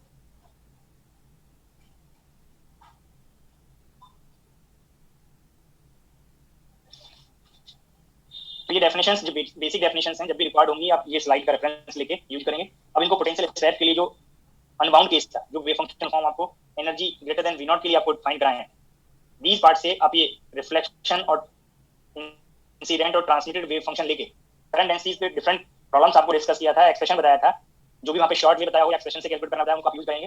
तो साई इंसिडेंट आपको पता है, that is a exponential i k first है। साई रिफ्लेक्टेड पता है, b exponential minus i k first x और psi transmitted that is c exponential plus i k second x। ये form आपको वेव फंक्शंस के लिए पहले फाइंड करा दिए। अब these से corresponding करंट डेंसिटीज आप फाइंड करेंगे। तो आपको एक शॉर्ट वे बताया था कि psi स्टार psi में corresponding वेलोसिटी मल्टीप्लाई करके आप ये करंट डेंसिटी फाइंड कर सकते हैं। तो इंसिडेंट के लिए psi स्टार psi किया तो a मॉड स्क्वायर बनेगा, चाहे तो आप पहले ही psi मॉड स्क्वायर फाइंड कर लीजिए, फिर आप आगे अप्लाई कर सकते हैं। तो psi mod square for incident wave is a mod square और यहाँ से आप करंट डेंसिटीज फाइंड करेंगे psi incident vector, so s incident vector, तो this term is psi mod square into velocity और वेलोसिटी वेक्टर आप यहाँ पे मल्टीप्लाई करेंगे h cross k first by m। psi reflected mod square that is b mod square, psi transmitted mod square that is c mod square और these से current densities find किया s reflected तो b mod square psi star psi से, but incident velocity के opposite direction change होगा, magnitude same रहेगा reflected wave की velocity के लिए। तो this will be minus h cross k first by m। s transmitted psi star psi into velocity, but transmitted wave के लिए velocity का डायरेक्शन सेम रहेगा इंसिडेंट के कॉरस्पॉन्डिंग, बट मैग्नीट्यूड चेंज रहेगा। तो आपको ये 3 डिफरेंट वेव्स के कॉरस्पॉन्डिंग वेव फंक्शंस यूज करके करंट डेंसिटी जो एक शॉर्ट मेथड बताया था psi star psi into velocity वो आपको फाइंड करा दिया। अब यहाँ पे रिफ्लेक्शन कोफिशिएंट अगर आप फाइंड करें तो आपको भी डेफिनेशन बताया, reflected current density magnitude divided by magnitude of s incident, ये आपने अभी फाइंड किया है। बी टर्म का मॉड स्क्वायर मॉड पार्ट से ये b मॉड स्क्वायर और इस टर्म का जब मॉड लेंगे तो ये माइनस साइन एलिमेंट हो जाएगा h cross k first by m, ये k का मैग्नीट्यूड यहाँ पे प्लेस कर दिया, divided by magnitude of s incident तो a mod square h cross k first by m और h cross k first by m denominator numerator से cancel out हो गया and this reflection coefficient is defined as b mod square by a mod square. आप लोगों को मेरी आवाज आ रही है? Yes sir. आ रही है सर। मैसेज कर रहे हैं सर, ये आवाज नहीं आ रही। सर क्लियर है वॉइस बहुत अच्छी जा रही है। देखो रिफ्लेक्शन कोएफिशिएंट के लिए ये डेफिनेशन ऑलवेज करेक्ट है, बट ये डेफिनेशन जो आप वेव फंक्शन के एम्पलीट्यूड के टर्म्स में डिफाइन कर रहे हैं वो क्वेश्चन के अकॉर्डिंग आप वेव फंक्शन में आपने ये नोटेशंस क्या यूज किए हैं, कोएफिशिएंट्स के नोटेशंस क्या यूज किए हैं, उससे चेंज हो सकती है। तो ऐसा नहीं कि always b mod square by a mod square ही बनेगा, ये डेफिनेशन करेक्ट है। अब वहां पे वेव फंक्शन में आपने जो भी कोएफिशिएंट्स नोटेशंस लिए होंगे ये फॉर्म आप नोट कर सकते हैं कि c mod square by a mod square होगा, a mod square bye b mod square होगा। तो ये कोएफिशिएंट्स आपने रिफ्लेक्टेड के लिए जो कोएफिशिएंट लिया है, इंसिडेंट के लिए जो कोएफिशिएंट लिया है, उनके टर्म्स में आप नोट कर सकते हैं, ये ऑलवेज करेक्ट है। Transmission coefficient magnitude of s transmitted vector divided by magnitude of s incident vector. s transmitted आपने यहाँ पे फाइंड किया हुआ है तो c mod square h cross k second magnitude by m divided by a mod square h cross k first magnitude by m। अब h cross by m cancel out हो गया, k second by k first, these are the magnitude of corresponding propagation vectors multiplied by c mod square by a mod square। तो ये reflection coefficient और transmission coefficients के expressions in terms of coefficients of corresponding wave function आपको note होगा। But अभी आपको जो यहाँ पे एक्सप्रेशंस फाइंड करने हैं, क्योंकि आपको सिस्टम के रिगार्डिंग आपको एनर्जी और पोटेंशियल बीज का आइडिया होगा। तो एनर्जी पोटेंशियल से रिलेटेड टर्म है k फर्स्ट और k सेकंड। ये क्वेश्चन के अकॉर्डिंग c और a और b तो डिफरेंट कैंडिडेट कोई भी नोटेशन ले सकते थे, तो भी आपको b c और a these टर्म्स को एलिमिनेट करना है। और एलिमिनेट करने के लिए अब आप चेक करिए 3 अननोन है, b a और c अभी अननोन है। इन वेव फंक्शंस में जो कोएफिशिएंट्स थे a b और c ये अननोन है, 3 अननोन है और आपके पास कंडीशन सिर्फ 2 है। अगर आप कंपेयर करें, जब आप लीनियर रिलेशंस के लिए डिफरेंट मेथड्स पढ़े होंगे तो यूनिक सॉल्यूशन कब एग्जिस्ट करेगा, कब यूनिक सॉल्यूशन एग्जिस्ट नहीं होगा, कब ट्रिवियल सॉल्यूशन होगा, कब सॉल्यूशन एग्जिस्ट नहीं करेगा, ये कंडीशंस आप लोग पढ़े होंगे। अब यहाँ पे चेक करें, अगर number of relations number of unknown से लेस है तो यूनिक सॉल्यूशन नहीं आएगा। अगर इक्वल हो number of equations number of unknown के या ग्रेटर हो तब यूनिक सॉल्यूशन आप फाइंड कर सकते हैं। पर यहाँ पे नंबर ऑफ रिलेशंस लेस है नंबर ऑफ अननोन से, तो यहाँ पे आप कोई 2 को थर्ड के टर्म्स में फाइंड कर सकते हैं और हमें यही टर्म रिक्वायर्ड है। b in terms of a निकल जाए तो ये पार्ट पता चल जाएगा ratio, c in terms of a पता चल जाए तो रेशियो फाइंड हो जाएगा। इसीलिए स्कैटरिंग केसेस में क्योंकि आप रेशियोज फाइंड करते हैं तो नॉर्मलाइजेशन की रिक्वायरमेंट नहीं होती है, क्योंकि a के टर्म्स में इंसिडेंट के टर्म्स में b और c रिलेट हो जाएंगे, a की वैल्यू जो भी आएगा वो b उसी फैक्टर से मॉडिफाई हो जाएगा, तो ये रेशियो में एलिमिनेट हो जाता है। इसलिए बाउंड केस में आपको नॉर्मलाइजेशन की रिक्वायरमेंट होती है, जो psi star psi integration over all is equal to unity वाली कंडीशन से आप नॉर्मलाइजेशन कांस्टेंट फाइंड करते हैं। स्कैटरिंग केसेस में आपको नॉर्मलाइजेशन की रिक्वायरमेंट नहीं होती, क्योंकि रेशियो में ऑटोमेटिकली एलिमिनेट हो जाएगा, एडजस्ट हो जाएगा। तो हमें b c in terms of a find करने के लिए ये कंडीशन की रिक्वायरमेंट होगी, बाउंड्री कंडीशन। अब ये बाउंड्री कंडीशन अप्लाई करते हैं तो वेव फंक्शंस आपको psi first, psi second, psi third आपको नॉट कराए हुए हैं। तो first boundary condition psi first at x equal to 0 is equal to psi second at x equal to 0 और बाउंड्री। साई फर्स्ट आपको ये साई फर्स्ट बताया हुआ है, ये साई सेकंड। यहाँ पे x को 0 कर दीजिए और जैसे ही सम में x को 0 किया एक्सपोनेंशियल टर्म 1 हो गए तो रिलेशन बना a प्लस b। जब सेकंड में x को 0 किया एक्सपोनेंशियल टर्म एलिमिनेट होने से रिजल्ट बना c। तो फर्स्ट कंडीशन से आपको एक रिलेशन मिलेगा a plus b is equal to c। और चाहे ये फॉर्म यूज करें ए सी, और चाहे आप इसी रिलेशन को लाइक दिस भी नोट कर सकते थे a plus B minus C is equal to 0। जो रिक्वायर्ड हो जिस फॉर्म में आप उसको यूज कर सकते हैं, दोनों सेम रिलेशन है। इसको चाहे तो आपको इक्वेशन नंबर प्रेजेंट कर दें। अब जो सेकंड बाउंड्री कंडीशन है d psi first by d x at x equal to 0, d psi second by d x at x equal to 0 दोनों सेम होने चाहिए। बाउंड्री पे डेरिवेटिव तभी कंटिन्यूअस होगा जब ये वैल्यूज मैच करेंगे। अब आपको फर्स्ट रीजन का वेव फंक्शन पता है, उसका आप डिफरेंशियल करें d by d x of a exponential i k first x plus b exponential minus i k first x, और ये वैल्यू में आप x इक्वल टू 0 प्लेस करें। राइट साइड में d by d x of psi second that is c exponential i k second x at x equal to 0। Differential करेंगे तो first term exponential S H, और जब exponent का differential किया तो multiply में आई के फर्स्ट बनेगा। सेकंड टर्म का डिफरेंशियल किया तो बी एक्सपोनेंशियल एस एच, और जब एक्सपोनेंट का डिफरेंशियल किया तो minus i k first compute करेगा, मल्टीप्लाई में आएगा, और यहाँ पे आप x इक्वल टू 0 रखें। राइट साइड में एक्सपोनेंशियल टर्म एस एच, और जब एक्सपोनेंट का डिफरेंशियल किया तो आई के सेकंड मल्टीप्लाई मिलेगा। यहाँ पे आप x इक्वल टू 0 प्लेस करेंगे, और जैसे x इक्वल टू 0 प्लेस किया तो एक्सपोनेंशियल टर्म 1 हो गए, तो यहाँ से आपको रिलेशन मिलेगा i k first a minus b is equal to i k second c। आई का टर्म एडजस्ट हो गया तो k first a minus b is equal to k second c. ये ए बी सी में एक आपको अनदर रिलेशन मिल गया, जो चाहे तो आप इसको इस फॉर्म में भी कर सकते थे इस तरह से, या आप इसको माइनस सी वाला टर्म लेफ्ट में इंक्लूड कर लीजिए। अब आपके पास दीज रिलेशंस हैं ए बी सी में, जो आपको एलिमिनेट करना है। रिफ्लेक्शन कोएफिशिएंट फाइंड करने के लिए आपको सी को एलिमिनेट करना है, ट्रांसमिशन कोएफिशिएंट फाइंड करने के लिए आपको बी को एलिमिनेट करना है। तो आप एलिमिनेशन के लिए स्टेप्स फॉलो कर देंगे तो आपको रिफ्लेक्शन और ट्रांसमिशन कोएफिशिएंट फाइंड हो जाएंगे। अब आप चेक करिए, अगर सी को एलिमिनेट करना है तो सी का कोएफिशिएंट है यहाँ पे के सेकंड, और यहाँ पे कोएफिशिएंट है 1। तो फर्स्ट रिलेशन में आप के सेकंड मल्टीप्लाई कर दें, तो फर्स्ट जो रिलेशन था के सेकंड मैंने मल्टीप्लाई कर दिया, और इस रिलेशन को डिफरेंस कर दें।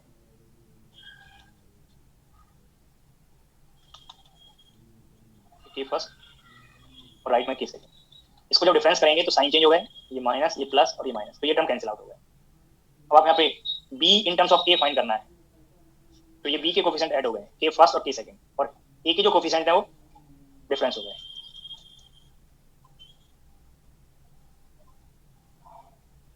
तो आपको के फर्स्ट और के सेकंड के रिलेशन के corresponding b in terms of a आपको पता चलेगा। सो ये फर्स्ट इक्वेशन कहां से लिया ऊपर वाला? भाई मैं ऑल टर्म के लिए हिंट करता जा रहा हूँ, अब आप पूछ रहे हैं कहां से लिया। इसमें हमें c को एलिमिनेट करना है, दिस रिलेशन जो मैंने टिक किए हुए हैं, c के कोफिशिएंट को इक्वल करने के लिए मैंने इस रिलेशन में k सेकंड से मल्टीप्लाई कर दिया। अच्छा, b in terms of a पता चल गया, b mod square by a mod square. अगर ये रिलेशन का मॉड स्क्वायर कर लें तो आपको यहाँ से k first minus k second divided by k first plus k second, ये मॉड स्क्वायर आ जाएगा। बट क्योंकि यहाँ पे मैंने k फर्स्ट और k second like this define किए थे कि वो रियल हैं, और जब रियल हैं तो यहाँ पे सिंपल स्क्वायर भी कर सकते थे, and this value is reflection coefficient. अब ट्रांसमिशन कोएफिशिएंट फाइंड करने के लिए हमें b को एलिमिनेट करना है दिस रिलेशन से, और b को एलिमिनेट करने के लिए फर्स्ट रिलेशन में आप b का जो कोफिशिएंट है k फर्स्ट उससे मल्टीप्लाई कर दीजिए, मल्टीप्लाई करके रिलेशन बन गया।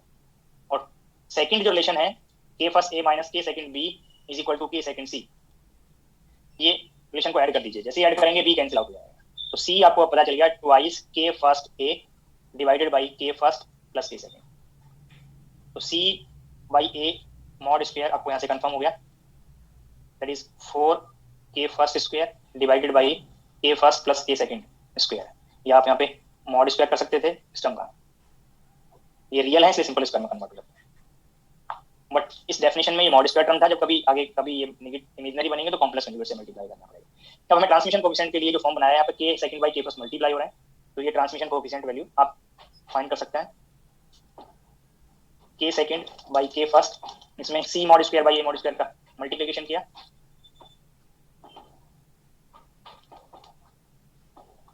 तो आपको 4 ये के फर्स्ट का 1 पावर एडजस्ट हो गया, के फर्स्ट के सेकंड डिवाइडेड बाई के फर्स्ट प्लस के सेकंड मॉड स्क्वायर। और अगर आप ये टर्म को कंपेयर करें तो ये यूनिटी आ जाएगा, चेक कर सकते हैं। तो रिफ्लेक्शन और ट्रांसमिशन कोएफिशिएंट कैसे फाइंड करना था वो आपको यहाँ पे मैंने हिंट कर दिया। बाकी नेक्स्ट लेक्चर में डिस्कस करेंगे। जो सिमिलर स्टेप्स आपको मैंने यहाँ पे E ग्रेटर देन V0 के लिए डिस्कस किए हैं, थोड़ा आइडिया लेकर आए, खुद से ट्राई करके देखें कि E लेस देन V0 के लिए क्या चेंजेस आएंगे, क्या फॉर्म में चेंज होगा। बाकी नेक्स्ट लेक्चर में इसके आगे C से रिलेटेड इन्फॉर्मेशन केस 1 के लिए भी डिस्कस करेंगे और केस सेकंड भी आपको डिस्कस करेंगे। तो किसी को कोई डाउट पूछना तो पूछ सकते हैं। सर इससे पहले स्टार्ट करना है। हाँ जी सर वो जो मिक्स वाला आपने बताया था, जो मिक्स केस बन रहा था इसमें सर वो इनफिनिटी पे भी नॉन जीरो हो रहा था वेव फंक्शन। हाँ जी, उसका सर थोड़ा फिजिकल वो बता देंगे क्या सर, एक्सप्लेनेशन, सिग्निफिकेंस? सिग्निफिकेंस जब आप ऐसा कोई सिस्टम पढ़ें, ठीक है, तब आप पूछ लीजिएगा। Yes sir. बाकी अगर जो कंडीशंस मैंने बताई हैं उनमें कोई डाउट है तो पूछ लीजिए, क्योंकि नोन फॉर्म से आप नहीं रिलेट कर पाएंगे, नोन फॉर्म से आप इजीली रिलेट कर पाएंगे। हाँ जी, यस सर।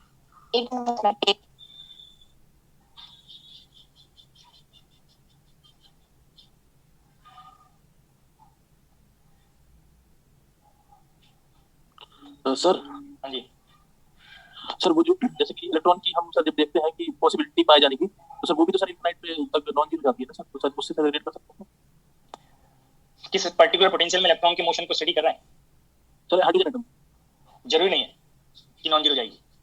अच्छा, वहाँ पे अगर आप चेक करें, अगर आपने हाइड्रोजन एटम पहले पढ़ा हो जिस मेथड से भी, तो hydrogen atom is the bound system of single electron. Hydrogen atom is the group of 1 electron and 1 proton. ठीक है, अगर आप वहाँ पे आइसोटोप की बात करें, 1H1 ले रहे हैं, 1H2 ले रहे हैं, 1H3 ले रहे हैं, तो वहाँ पे नंबर ऑफ न्यूट्रॉन्स भी आ सकता है। बट हाइड्रोजन एटम में 1 इलेक्ट्रॉन सिस्टम की अगर बात करें तो वो बाउंड केस पड़ते हैं, और बाउंड केस पड़ते तो एनर्जी निकाला आपने वहाँ पे -13.6/n², और वेव फंक्शन भी बाउंड स्टेट को रिप्रेजेंट करता है। r टेंड्स टू इंफिनिटी पे जाइए, एक्सपोनेंशियल -r/n और वेव फंक्शन में पड़ा होगा, तो आप r टेंड्स टू इंफिनिटी पे वेव फंक्शन जीरो हो गया या नॉन जीरो हो गया? हाँ सर जीरो हो जाता है। जीरो जाएगा तो बाउंड स्टेट हो गया, तो अनबाउंड क्यों कर रहे हैं आप? बट सर हाँ सर इनफिनिटी पे होता है। हाँ जी जी सर समझ गया सर। हाँ जी सर आपने जो सेकंड स्लाइड में लिखा था वो energy spectrum is continuous and double degenerate.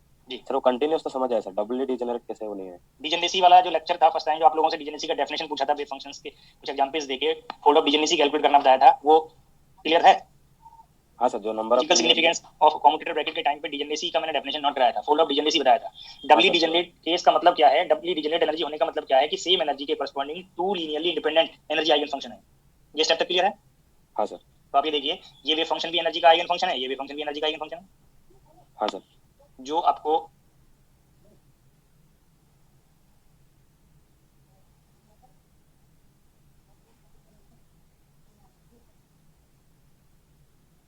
Same energy के 2 लीनियरली इंडिपेंडेंट आइगन फंक्शन है, तो फोल्ड ऑफ डिजेनरेसी क्या होगा उस एनर्जी का? डबली डिजेनरेट होगा, यही आपको लगा? हाँ sir, thank you sir. Sir फिर इसी में आपकी आवाज कट गई, फिर से पूछिए। सर एनर्जी स्पेक्ट्रम कंटीन्यूअस बता रहे हैं, तो वो किस अकॉर्डिंग बता रहे हैं? देखो मैं बेसिस की बात नहीं कर रहा हूँ, सकता आप बेसिस से ओवरलैप कर रहे हैं, इसलिए आपको डाउट लगा हो। यहाँ पे 2 बेस फंक्शन का सुपरपोजिशन है, और सुपरपोजिशन में आप सम करते हैं, और सम आप डिस्क्रीट बेसिस में यूज करते हैं। तो मैं बेसिस को कंटीन्यूअस नहीं कह रहा हूँ, मैं एनर्जी को कंटीन्यूअस कह रहा हूँ। और कंटीन्यूअस का मतलब क्या है कि जब कोई रेस्ट्रिक्शन नहीं है। डिस्क्रीटनेस फर्स्ट टाइम मैंने जब आपको प्लांक्स एनर्जी क्वांटाइजेशन फार्मूला बताया था, तो दैट टाइम पे हिंट किया था कि जो एनर्जी है, एनर्जी पे रेस्ट्रिक्शन है कि h नहीं हो सकती है, ट्वाइस h नहीं हो सकती है, 3h नहीं हो सकती है। तो यहाँ पे रेस्ट्रिक्शन है, दैट मींस डिस्क्रीट है।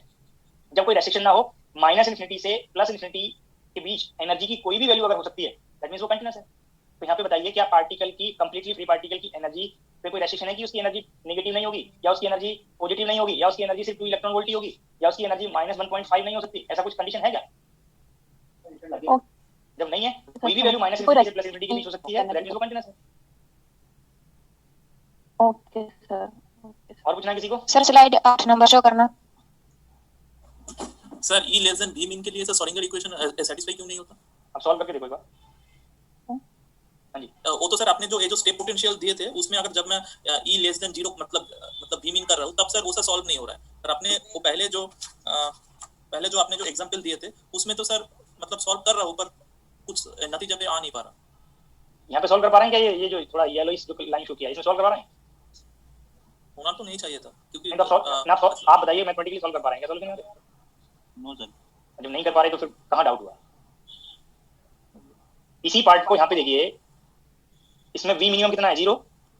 अब 0 से लेस पे आपने एनर्जी लगाई, आप कह रहे हैं कि इसमें सॉल्व नहीं कर पाए, तो डाउट कहाँ हुआ? अगर इसमें सॉल्व कर पाते डाउट तो तब होता ना। हो रहा है। इसको अप्रोक्सीमेटेड मेथड से सॉल्व करेंगे ना? हां जी, इसको अप्रोक्सीमेटेड मेथड। ये कंडीशन कभी फेस ही नहीं होगा, आपको सॉल्व करने की जरूरत ही नहीं पड़ेगी आपको। पोटेंशियल की मिनिमम वैल्यू से लेस अगर ऑल रीजन में एनर्जी को एज्यूम कर लोगे तो वो पॉसिबल ही नहीं है। एनर्जी को आप एक तरफ तो दिख रहे हो kinetic energy plus potential energy, मैं कह रहा हूं काइनेटिक एनर्जी 0 हो गया।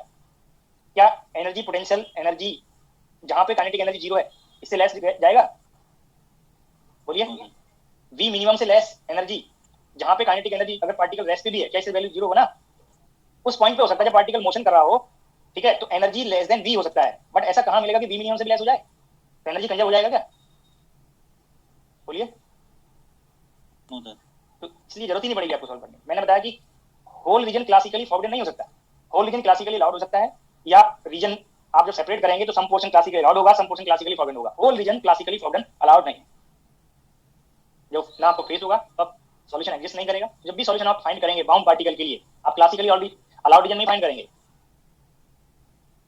ठीक है। अभी अगर डाउट है तो आप ये जैसे जैसे सिस्टम्स आगे आपको डिस्कस होंगे दैट टाइम तक आप थोड़ा पेशेंस रखिए। आप कोई ऐसा फेस हो अगर आपको ये कंडीशन तो आप बताएंगे। Excuse me sir. हाँ जी सर, वो जो बॉन्डेड रीजन में सर आपने जो रेस्ट्रिक्शन बताया था, फिर से बोलिए। बॉन्डेड रीजन जो x1 से x2 के बीच में रेस्ट्रिक्शन आपने कहा था ना सर, वो क्लासिकली अलाउड रीजन है। अब बोलिए आगे। हाँ सर। हाँ जी, अब उसमें क्या पूछना चाह रहे हैं? सर वो रेस्ट्रिक्शन सर लीनियर मोमेंटम से आप रिलेट किए थे सर, वो सर थोड़ा सा बोलिए।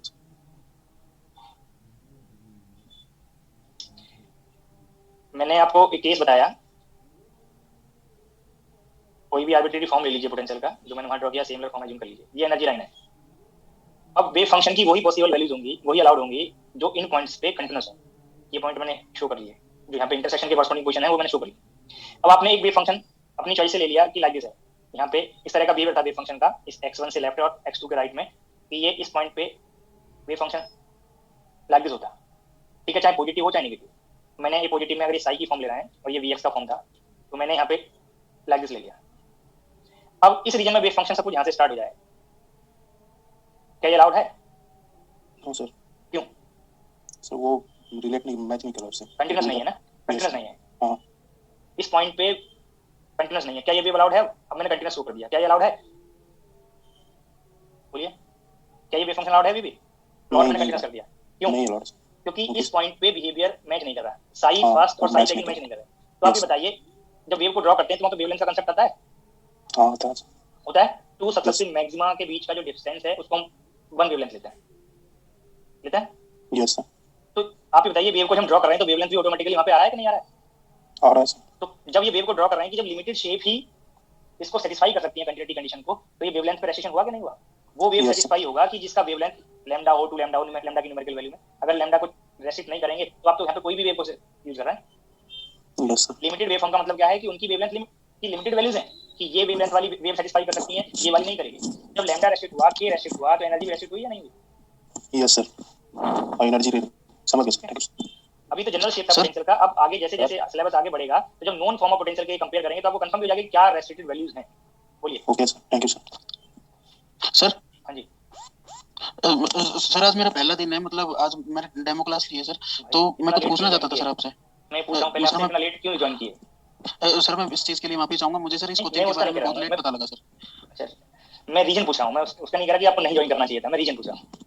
सर बहुत सारे जैसे एमएससी क्लियर हुआ सर, बहुत सारे कंफ्यूजन आ गए कि नेट जेआरएफ किया जाए या बीएड किया जाए या कोई गवर्नमेंट जॉब की तैयारी की जाए सर। इस ये सारा कंफ्यूजन रहा और बाद में फिर मुझे सर इस कोचिंग के बारे में पता भी नहीं था, तो सर मैंने कल पता लगा। मैंने आज पूछना चाह रहे हैं सर, मैं पूछ रहा था कि मैं एक क्लास लेना चाहता हूं सर। आपने बहुत अच्छा पढ़ाया, बहुत अच्छा पढ़ाया सर। मैं जयपुर में पढ़ता था सर, मुझे नहीं लगता कि जयपुर में कभी ऐसी स्टडी मिलेगी किसी को। ठीक है सर। मैं पूछ रहा था कि अगर मैं क्लास लेता हूँ तो सर क्या ये पॉसिबल है कि जून तक मैं कवर कर पाऊंगा? देखो, जो सिलेबस आगे होगा वही आपको पढ़ाया जाएगा। अगर आप जो सिलेबस पहले हो चुका है उसको वीडियो लेक्चर्स देख के, रिकॉर्डेड लेक्चर्स देख के कवर कर सकते हैं, सिलेबस हो जाएगा सर। बिल्कुल, मैं से पूछ रहा था सर क्या कितना टाइम है सर नेट के एग्जाम में? ये तो कुछ नहीं कह सकते हैं क्योंकि कोरोना की वजह से शेड्यूल चेंज है एग्जाम का सभी। ठीक है, तो अगर राइट टाइम होगा तभी सिलेबस हो जाना चाहिए, जो पहले जून में होता था थर्ड वीक में। ठीक है, थर्ड संडे को शायद ऐसा कुछ होता था, तो शायद तब तक हो जाना चाहिए, उससे पहले मई में शायद हो जाना चाहिए। अगर बाई चांस एग्जाम जैसे नोटिफिकेशन लेट आता है तो हम ये मान के चलेंगे कि एग्जाम जून में नहीं हो रहा, आगे पोस्टपोन हो सकता है, तो उस रीजन को ध्यान में रखते हुए ऐसा हो सकता है कि तब सिलेबस हम कोशिश करें कि मई में ना हो के जून में कुछ दिन चले जाएं।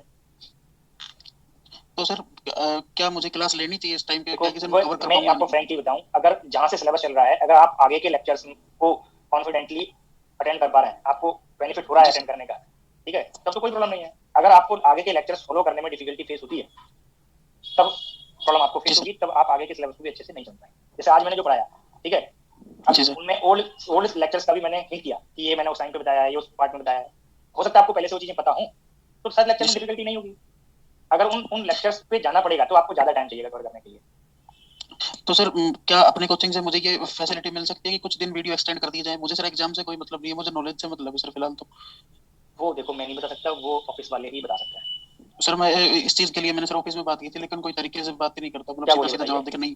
सर वैसे बोलते हैं कि नहीं होगा, बस नहीं होगा सर, कोई रीजन नहीं होता है कि डील करने का तरीका होता है। आप उनसे अमर जी का नंबर लीजिए, ठीक है, वो आपको हो सकता है सही से बताएं। किनका sir? Excuse me? Amar sir का। ठीक है सर, ठीक है, आपने रिसेप्शन पे फोन किया होगा, आपने रिसेप्शन पे जी सर फोन किया होगा, तो इस बात के लिए कि आप, हाँ बोलिए।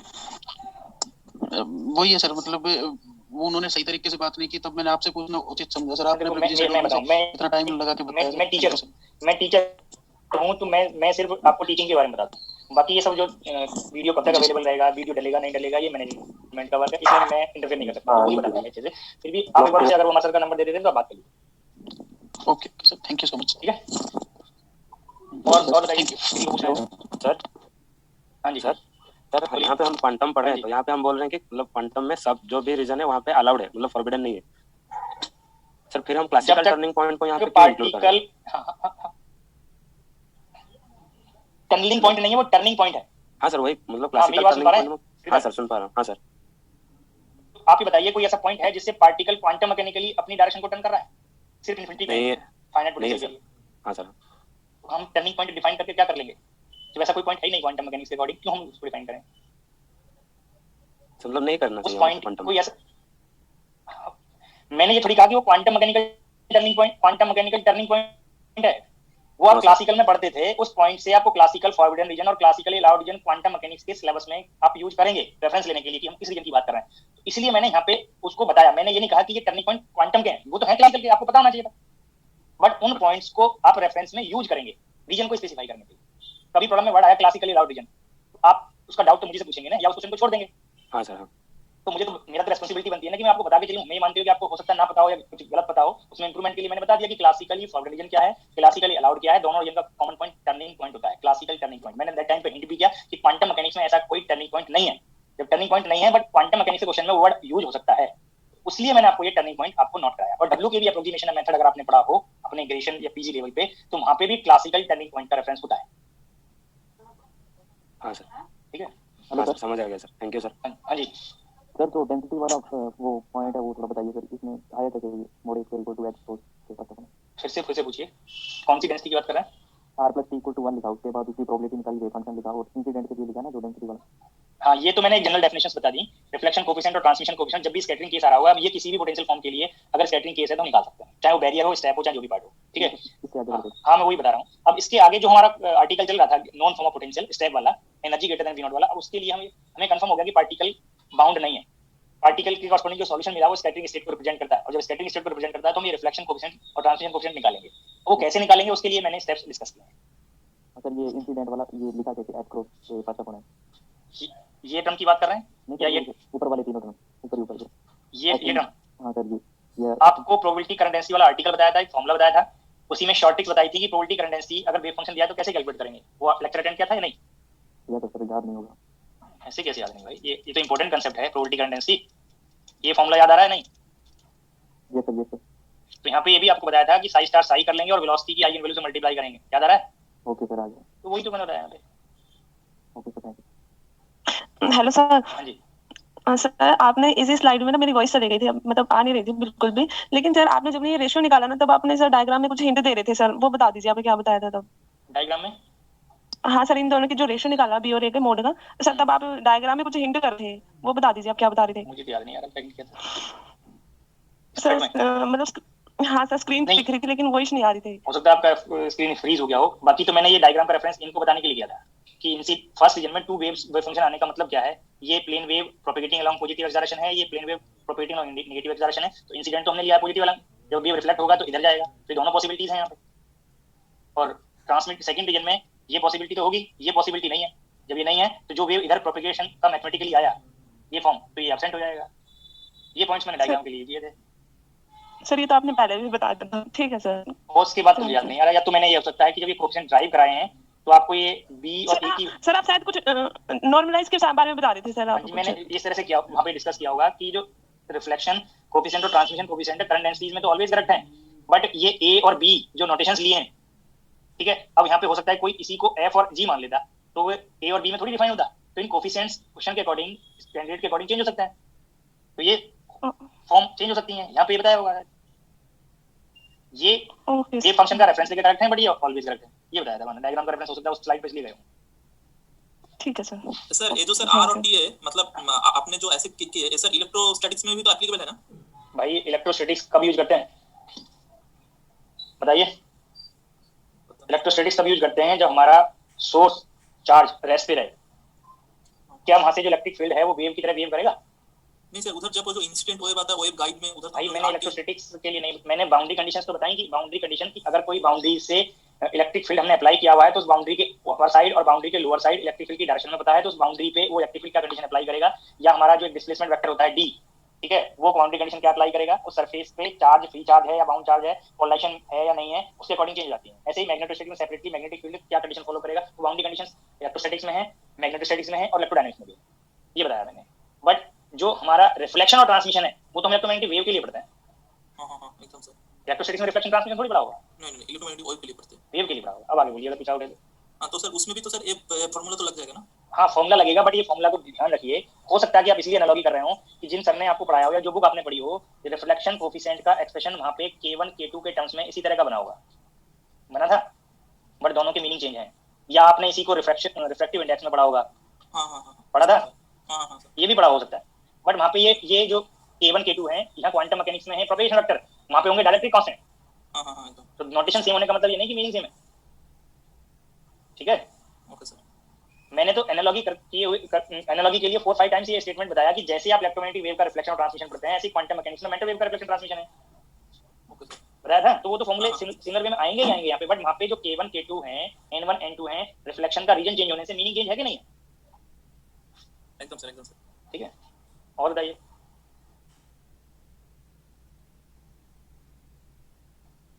Excuse me sir.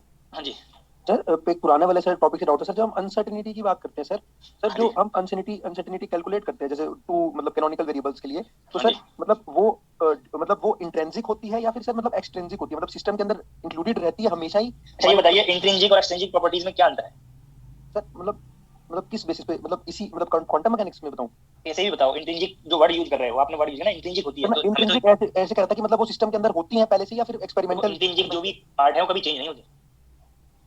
जैसे इलेक्ट्रॉन का चार्ज कहीं भी मेजर कर लीजिए 1.6 × 10⁻⁻19 आएगा कूलम में, क्या चेंज होता है कभी? कभी नहीं सर। नहीं होता ना, ये इंट्रिंसिक है। अगर चेंज होगा तो इंट्रिंसिक है ही नहीं। अगर आउटर एटमॉस्फेयर से कोई चीज अफेक्ट हो जा रही है तो इंट्रिंसिक है ही नहीं, वो एक्सट्रिंसिक है। अब आप आगे बोलिए सर। फिर अनसर्टेनिटी जो हम अनसर्टेनिटी तो एक ही इलेक्ट्रॉन के लिए एक ही तरह के पोटेंशियल में स्टेट चेंज होने से चेंज हो सकती है, तो इंट्रिंसिक कैसे हो गई? मतलब ये सर मैं पूछ रहा था कि एक्सपेरिमेंट करने पे वेरी करेगी ना, मतलब अगर हम एक्सपेरिमेंट को अलग तरीके से करेंगे तो अलग मतलब होगा। एक्सपेरिमेंट क्या चीज के लिए करना चाह रहे हैं आप ये बताइए? मोमेंटम की मेजरमेंट कर रहे हैं, पोजीशन और मोमेंटम को सेम टाइम में मेजर करना चाह रहे हैं। हां सर। तो आप पोटेंशियल फिक्स कर दिए? Yes sir. फोर्स लगा सकते हैं वहां पे कि किस फील्ड में उसको स्टडी करना चाह रहे हैं? हां सर, ग्रेडियंट से पता लग जाएगा। हां, तो आपने वो फिक्स कर दिया और उसको आप ये मानते हो कि जितनी पॉसिबल एनर्जीज की स्टेट्स हैं उनमें किसी एक स्टेट में स्टडी कर रहे हैं। पहले तो आप ये थिंक कर लीजिए, जैसे पार्टिंग बॉक्स पढ़ रहे हैं, पार्टिंग बॉक्स में आप n=1 में उसको स्टडी करना चाह रहे हैं, यस सर। ठीक है?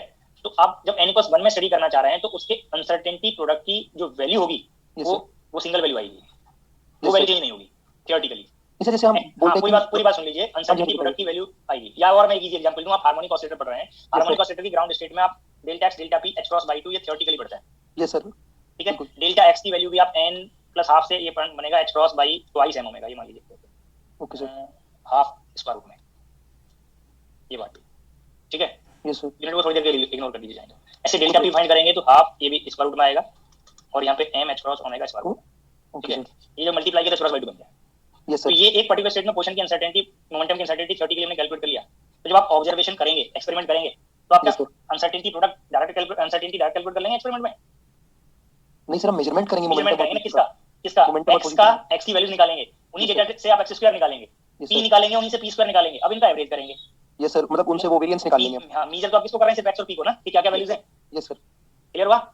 अच्छा, लेकिन सर मैं कह रहा था जैसे h कट बाय 2 बराबर आ गई हमारी, तो मिनिमम अनसर्टेनिटी इतनी तो रहेगी ना सर सिस्टम में। पूरी पहले मेरा स्टेटमेंट तो सुन लीजिए। अब आपने x की वैल्यूज मेजर करी हार्मोनिक ऑसिलेटर के लिए। Yes sir. कितनी वैल्यूज आएंगी सर? बहुत सारी सर, n वैल्यूज, मतलब जितनी भी आप मेजरमेंट लोगे सर, इनफाइनाइट वैल्यूज आएंगी। पार्टिकल n वैल्यूज हो गए, कुछ भी मूव कर सकता है ना। Yes sir. तो आपको numerous times, large number of times experiment करके हमें ये पता चलेगा कि जो वैल्यू 0 आ रही है वो एक्सप्लोड होती चली जाएगी, जो वैल्यूज हर बार 0 आई वो हट जाएंगी, बाकी सारी वैल्यूज आएंगी x की। Yes sir. ठीक है, तो आप ये बताइए जो डेटा है उसके अकॉर्डिंग आपने फिर एक्स स्क्वायर निकाला, फिर आपने वेरिएंस निकाला, उससे अनसर्टेनिटी निकाली। यस सर, फिर delta x into delta p किया। हां, वो x क्रॉस y तो हमारी हमेशा वैल्यू जो होगी आएगी उसकी प्रोडक्ट की, वो हमेशा greater than h cut by 2 आनी चाहिए। यही तो सर अनसर्टेनिटी प्रिंसिपल कहता है। नहीं, अनसर्टेनिटी प्रिंसिपल ये कहता है कि अगर हम किसी पोटेंशियल को रेफरेंस ना लें तो delta x delta px greater than और equal to h cross y2, not greater than h cross y2। It means h cross y2 भी हो सकती है सर, जीरो नहीं हो सकती। हां, जीरो नहीं हो सकती। मैं कहता कि जीरो मतलब का मतलब ये नहीं कि हमेशा रहेगी सिस्टम में, इतना तो अनसर्टेनिटी हमें हमेशा मिलेगा ही मिलेगा। हम कोई भी कैनोनिकली कंजुगेट पेयर के लिए, सबके लिए नहीं, दोनों पेयर के लिए बात कर रहा हूं सर मैं, किसी भी कैनोनिकल कंजुगेट पेयर के लिए। अब बोलिए आगे। नॉन जीरो होगी, नॉन जीरो होगी, नॉन जीरो होगी। हां यस, हां जी। हम एग्जैक्टली कभी मेजरमेंट नहीं ले सकते, जितना मर्जी प्रिसाइज इतने बाउंड सिस्टम्स हैं उनमें आप एग्जैक्टली मेजर नहीं कर सकते। अब आगे बोलिए। Yes sir. हां सर, यही डाउट था सही। मैंने कब कहा कि एग्जैक्टली मेजर कर सकते हैं? एनर्जी का मेजरमेंट आप करेक्टली कर सकते हैं, ठीक है? हां, क्योंकि हम जो सॉल्यूशन ऑफ श्रोडिंगर इक्वेशन निकालने में एनर्जी के आइगन फंक्शन है, तो एनर्जी का मेजरमेंट एक्यूरेसी से कर सकते हैं, 100% एक्यूरेसी से। बट उन स्टेट्स में पोजीशन और मोमेंटम को हम सेम टाइम पे 100% एक्यूरेसी से नहीं कर सकते, क्योंकि जितने भी बाउंड सिस्टम्स हैं सबके लिए अनसर्टेनिटी प्रोडक्ट नॉन जीरो आता है। यस सर, एग्जैक्टली वो आएगा ही सर, वो सॉल्व किया हुआ है सर पहले भी। Thank you sir. और पूछना है किसी को? मैं एग्जिट करता हूं।